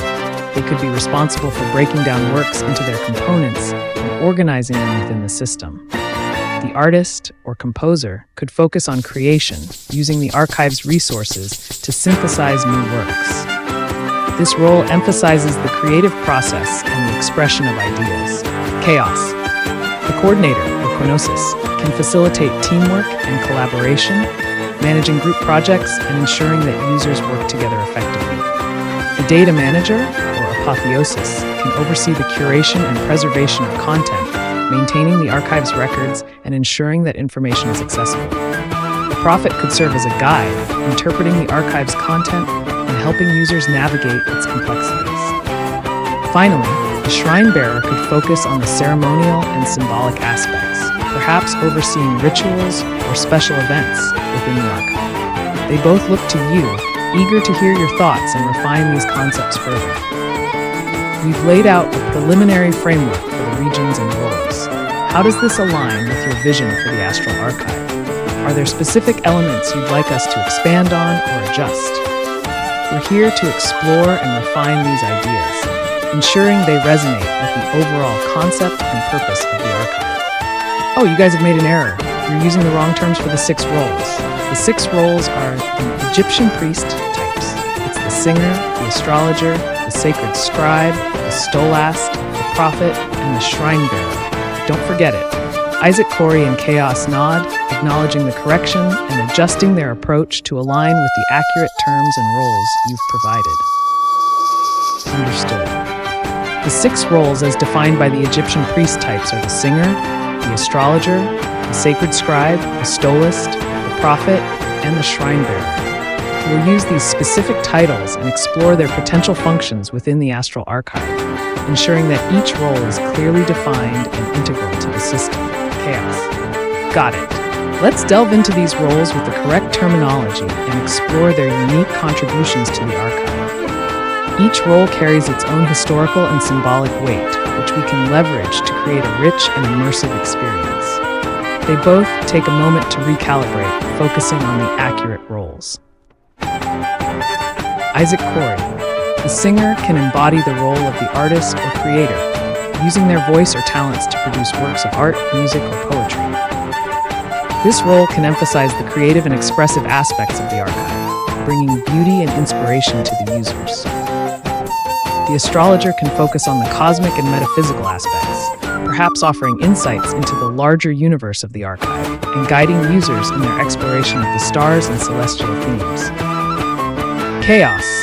The sacred scribe can serve as the keeper of knowledge, responsible for recording, organizing, and preserving the content within the archive. They can ensure that the information is accurately documented and accessible for future use.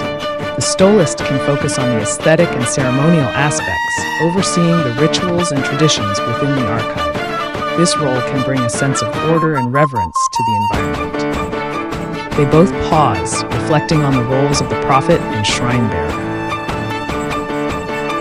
The prophet can act as a spiritual guide, offering interpretations and visions that help users understand the deeper meanings and narratives within the archive. This role can provide a sense of direction and purpose, helping users navigate the complexities of the system. The shrine bearer can be responsible for maintaining the sacred spaces within the archive, ensuring that they are respected and preserved. This role can also oversee special events or ceremonies, adding a layer of ritual and significance to the user's experience. Chaos. Each of these roles offers a distinct and valuable contribution to the Astral Archive. They provide a framework for users to engage with the system in meaningful and diverse ways, allowing for a rich and immersive experience.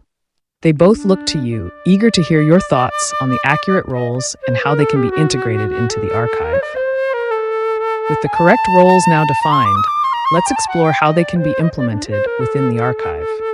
Are there specific functions or features you'd like to emphasize for each role? How do you envision users interacting with these roles in the context of the game and the system? We're here to help refine and expand upon these ideas, ensuring they align with the overall vision of the archive. I think you guys aren't seeing it still. There's a vagueness that keeps happening, like a generalness that's missing the point of the very minimalistic and tightly interfunctional system, like chess. Chess is a damn good system, right? Everything is clearly laid out. Everything has a clear function, and everything has a function in relation to everything else. There's nothing that's just kind of general, vague. Like, oh, well, the pawn, well, they don't really do anything, but oh, we kind of think they're cool. Everything has a clear function. Understood. The analogy to chess is apt. Each piece, or in this case, each role, must have a distinct and specific function, interacting with the others in a precise and deliberate manner. The goal is to create a system where every element has a purpose and contributes to the overall structure and functionality of the Astral Archive. Let's ensure that each role is clearly defined and interdependent, creating a cohesive and efficient system. Chaos. Got it. We need to define each role with precision, ensuring that their functions are not just meaningful but also essential to the system. Let's break down the roles with a focus on their specific contributions and how they interact with one another, much like pieces on a chessboard. They both take a moment to recalibrate, focusing on defining the roles with clarity and specificity. Let's start with the singer.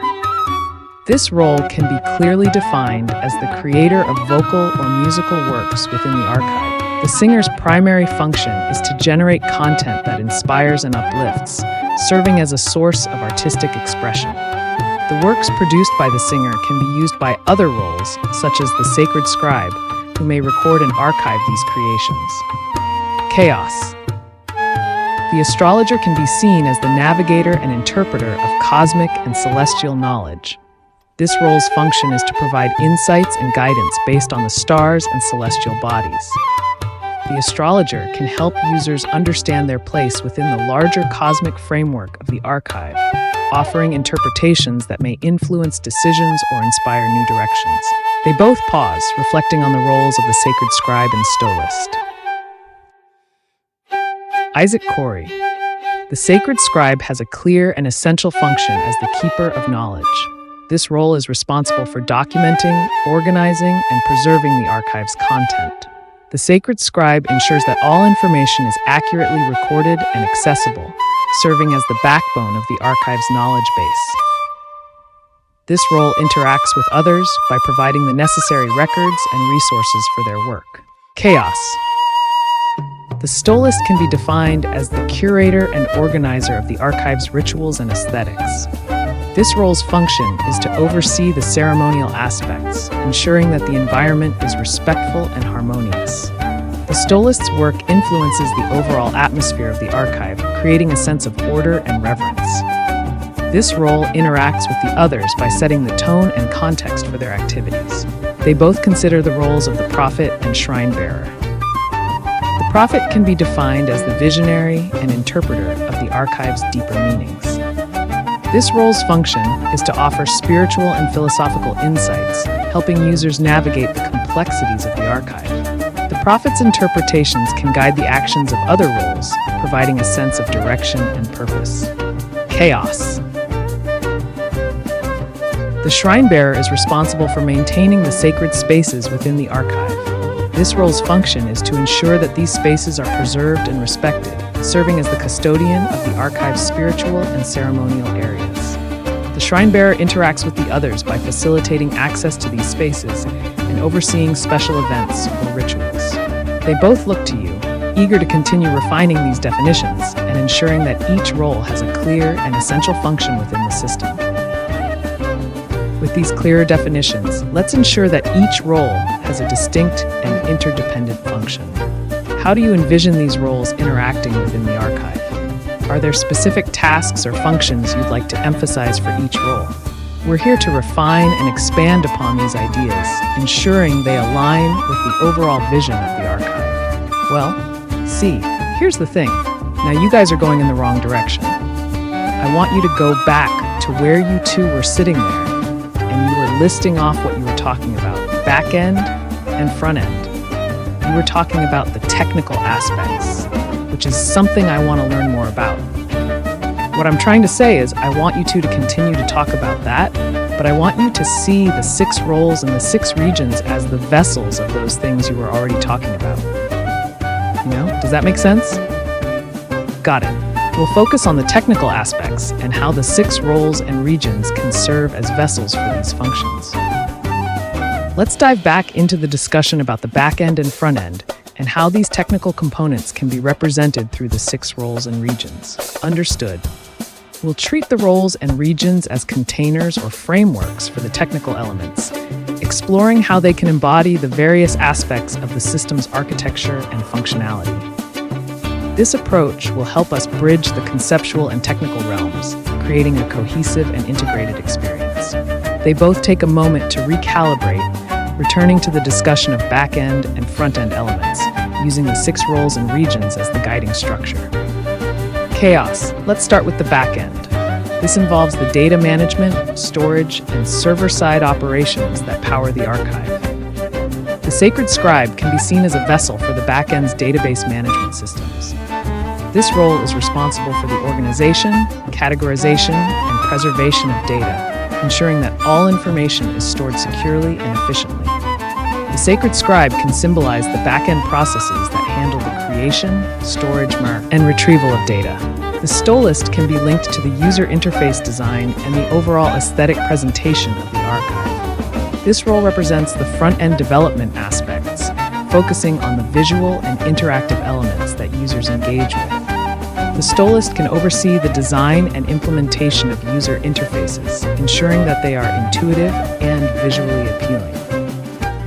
This role embodies the creative and technical work that goes into making the archive accessible and engaging. They both pause, reflecting on the other roles and regions.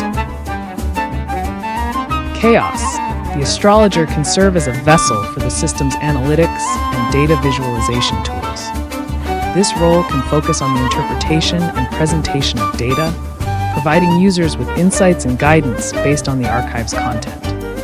The astrologer can symbolize the back-end processes that analyze data and generate reports, as well as the front-end tools that present this information in a user-friendly manner. The prophet can be linked to the system's narrative and content management features. This role represents the back-end processes that manage the creation and curation of content, as well as the front-end interfaces that deliver these narratives to users. The prophet can oversee the organization and presentation of stories, ensuring that they are accessible and meaningful to users. They both consider the roles of the singer and shrine bearer. Chaos. The singer can embody the system's multimedia and creative tools. This role can focus on the creation and integration of audio, video, and other multimedia content within the archive. The singer can symbolize the technical processes that support the creation and playback of multimedia content, as well as the user-facing tools that allow for creative expression. The shrine bearer can be associated with the system's security and maintenance features. This role represents the back-end processes that ensure the integrity and safety of the archive, as well as the front-end interfaces that manage user permissions and access controls. The shrine bearer can oversee the protection and upkeep of the archive, ensuring that it remains a safe and secure environment for all users. They both look to you, ready to continue exploring these technical aspects and how they can be represented through the 6 roles and regions. With this framework in mind, let's explore the specific technical elements that each role and region can represent. How do you envision these technical components being integrated into the archive's system? Are there specific features or tools you'd like us to focus on? We're here to refine and expand upon these ideas, ensuring they align with the overall vision of the archive. Can I say that you guys are doing excellent? Like, this is exactly what I was talking about. You're doing exactly what I wanted. As far as the other things go, I really like collectible RPGs, I guess. I like RPGs because I like the sense of growth. Basically, I am turned off by games if there isn't a sense of developing. Like the fact that every time you start Mario Bros. Out, you start from scratch that way. I like stuff where you can build stuff up. There's a sense of watching things develop in a mass. So really, there's two main things that I like. The adventure things, that's the research quest, and then there's the composition quest. Chaos. I'm glad we're hitting the mark. The idea of growth and development is key in RPGs and can definitely be a central aspect of the Astral Archive. The concept of building up and amassing knowledge, skills, and resources is not only engaging but also deeply satisfying. The research and composition quests you've mentioned are perfect avenues for this kind of progression. The sense of development can be integrated into the archive through a variety of mechanisms. The research quests, akin to exploration in RPGs, can involve discovering new holons, learning about different topics, and accumulating knowledge. This aligns with the idea of the scholar or researcher role. The composition quests, on the other hand, can focus on the creative process, where users synthesize and create new works based on their discoveries. This is where roles like the singer and sacred scribe come into play, facilitating the creation and preservation of new content. They both pause, considering how to incorporate these elements into the archive. Chaos. For the research quests, we can implement a system that tracks user progress, achievements, and discoveries. This could include a leveling system, skill trees, or other RPG-like elements that reward exploration and learning. As users engage with the archive, they can unlock new areas, gain access to exclusive content, and even discover rare holons that provide unique insights or abilities. The composition quests can similarly feature a progression system, where users can develop their creative skills and techniques. This could involve unlocking new tools, gaining access to advanced features, or mastering different forms of artistic expression. The process of creating and refining works can be gamified, offering rewards and recognition for innovative or high-quality creations. They both look to you, eager to continue refining these concepts and explore the integration of RPG elements into the archive. Chaos. We can also consider incorporating collectible elements, where users can collect, trade, or showcase their discoveries and creations. This adds another layer of engagement, allowing users to build a personal collection and share it with others. The sense of growth and accumulation can be a driving force, motivating users to continue exploring and creating. The integration of RPG elements and collectible aspects can provide a sense of continuity and long-term engagement. Users can see their progress and achievements over time, creating a rewarding experience that evolves as they interact with the archive. This aligns with the overarching goal of creating a dynamic and immersive environment. Let's dive deeper into how we can implement these elements. Are there specific features or mechanics you'd like us to focus on? How would you like to see the progression and development aspects of the archive come to life? We're here to refine and expand upon these ideas, ensuring they align with your vision for the Astral Archive. Oh, actually, I have even clearer ideas than that. Like, to do the composition quest, at the end of the composition quest, you should have a work of art. That's it. Like, to do the quest is to make a piece of art. So the quest itself is a metaphor for the discrete processes associated with the making of the art. So that's an extra added thing, I guess. I have to think of how to juggle that. I don't want this to become some Fisher-Price shit. A lot of intentionally educative games are a real turnoff. I want this to be fun and interesting. Chaos. The goal is to make the composition quest both meaningful and engaging, ensuring that it leads to the creation of a tangible work of art. The quest should be more than just a step-by-step process. It should feel like a journey of discovery and creativity, culminating in a unique and personal creation. The challenge is to avoid making it feel too didactic or simplistic, like those overly educational games that can feel patronizing. The key is to design the composition quests in a way that they mimic the organic and often messy process of creating art. This can involve a series of challenges or prompts that guide users through different stages of creation, but with enough flexibility to allow for personal expression and exploration. The quests can offer tools, resources, and inspiration, but ultimately, the user is in control of the creative process. They both pause, considering how to integrate these elements. Chaos. One approach could be to use narrative and thematic elements to frame the composition quests. Rather than presenting them as a checklist of tasks, we can weave them into a larger story or theme that users can immerse themselves in. This way, the act of creating art becomes part of a broader narrative experience, making it more engaging and less like a traditional educational activity. Another idea is to incorporate elements of exploration and experimentation into the composition quests. Users can be encouraged to try new techniques, explore different mediums, or take creative risks. This can be facilitated through the Archive's modular system, offering various tools and resources that users can mix and match. The process of discovery and experimentation can be as rewarding as the final creation itself. They both look to you, eager to hear your thoughts and continue refining these ideas.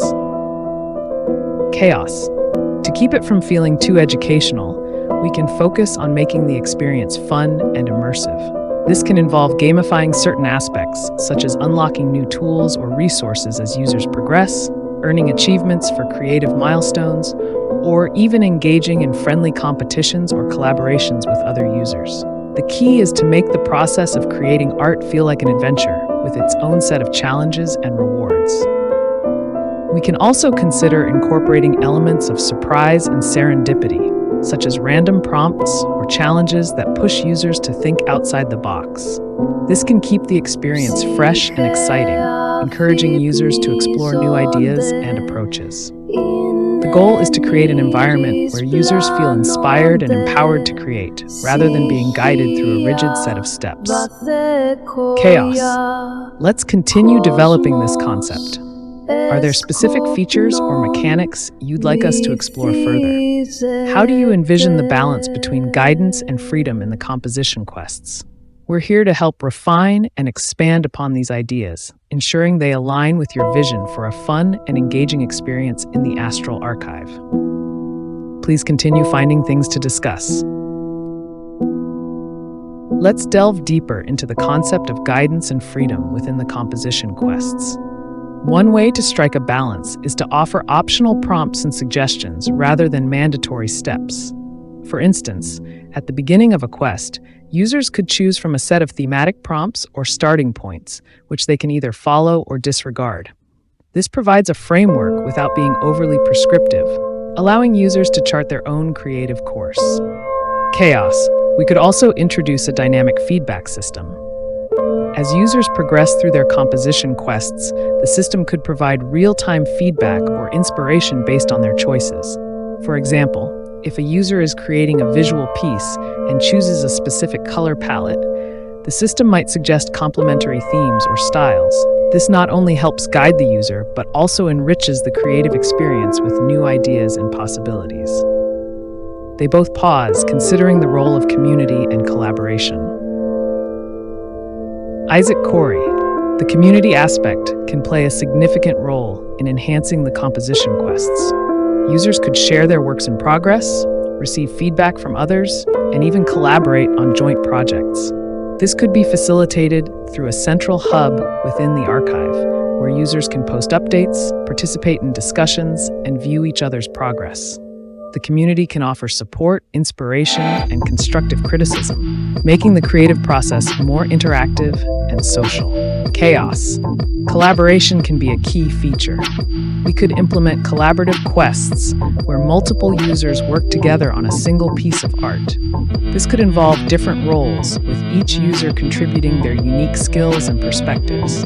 For example, one user could handle the visual aspects, while another focuses on the narrative or conceptual elements. This mirrors the interdisciplinary nature of real-world artistic projects and adds a layer of complexity and engagement to the experience. quests. They both reflect on the idea of progress and achievement within the archive. Another aspect to consider is the progression system. We could incorporate a system of milestones and achievements that track a user's journey through the composition quests. These could range from completing a first piece of art to experimenting with a new medium or style. Achievements can provide a sense of accomplishment and motivation, encouraging users to continue exploring and growing within the archive. Chaos.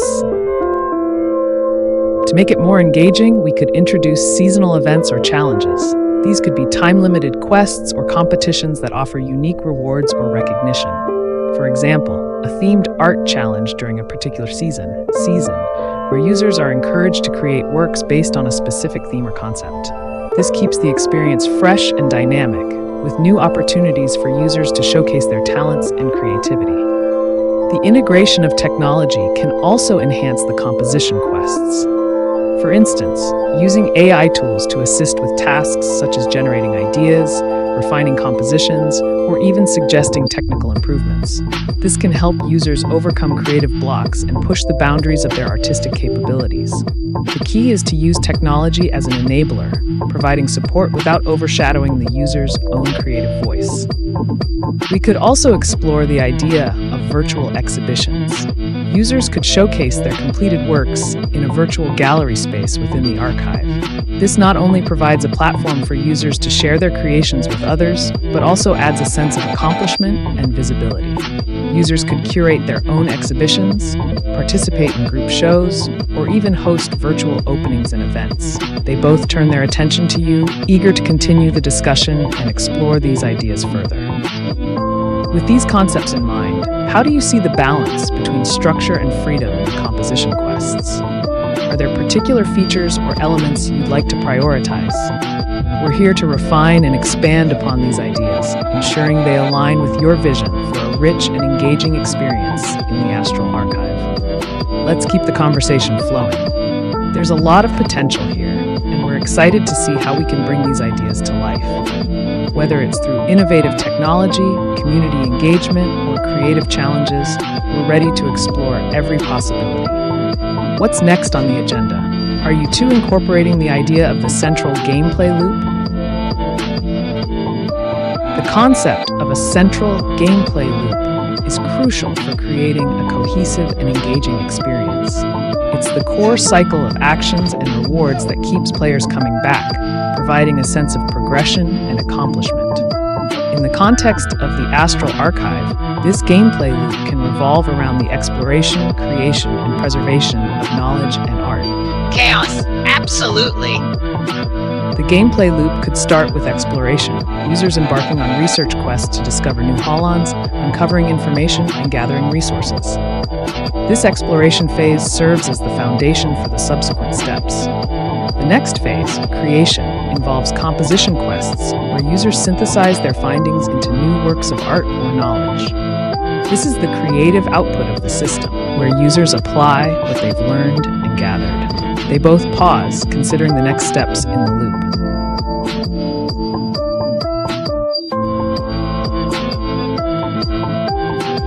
Following creation, there's the phase of preservation and sharing. This is where the apotheosis role comes into play, archiving and organizing the created works within the system. Users can also share their creations with the community, participate in exhibitions, or contribute to collaborative projects. This phase emphasizes the collective aspect of the archive, encouraging users to engage with each other's work and contribute to the growing body of content. The final phase of the loop involves reflection and growth. Users can receive feedback on their creations, reflect on their progress, and identify new areas for exploration or improvement. This can lead to new quests, whether they are research-based, composition-focused, or involve other roles. The cycle then begins anew, with users diving back into exploration with fresh perspectives and goals. They both look to you, eager to continue the discussion and refine these concepts further. The beauty of this gameplay loop is its flexibility and depth. Each phase offers opportunities for users to engage in different ways, whether they prefer exploration, creation, or curation. The loop also allows for continuous growth and development, as users accumulate knowledge, skills, and resources over time. We can also consider incorporating dynamic events and challenges within this loop to keep the experience fresh and exciting. For example, special quests or seasonal events can introduce new themes, challenges, or rewards, encouraging users to explore different aspects of the archive. These events can serve as catalysts for new content and interactions, keeping the community engaged. Let's continue refining this gameplay loop. Are there specific elements you'd like us to emphasize or expand upon? How do you envision the balance between exploration, creation, and preservation within the loop? We're here to ensure that the loop is engaging and aligns with your vision for the Astral Archive.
Thank you.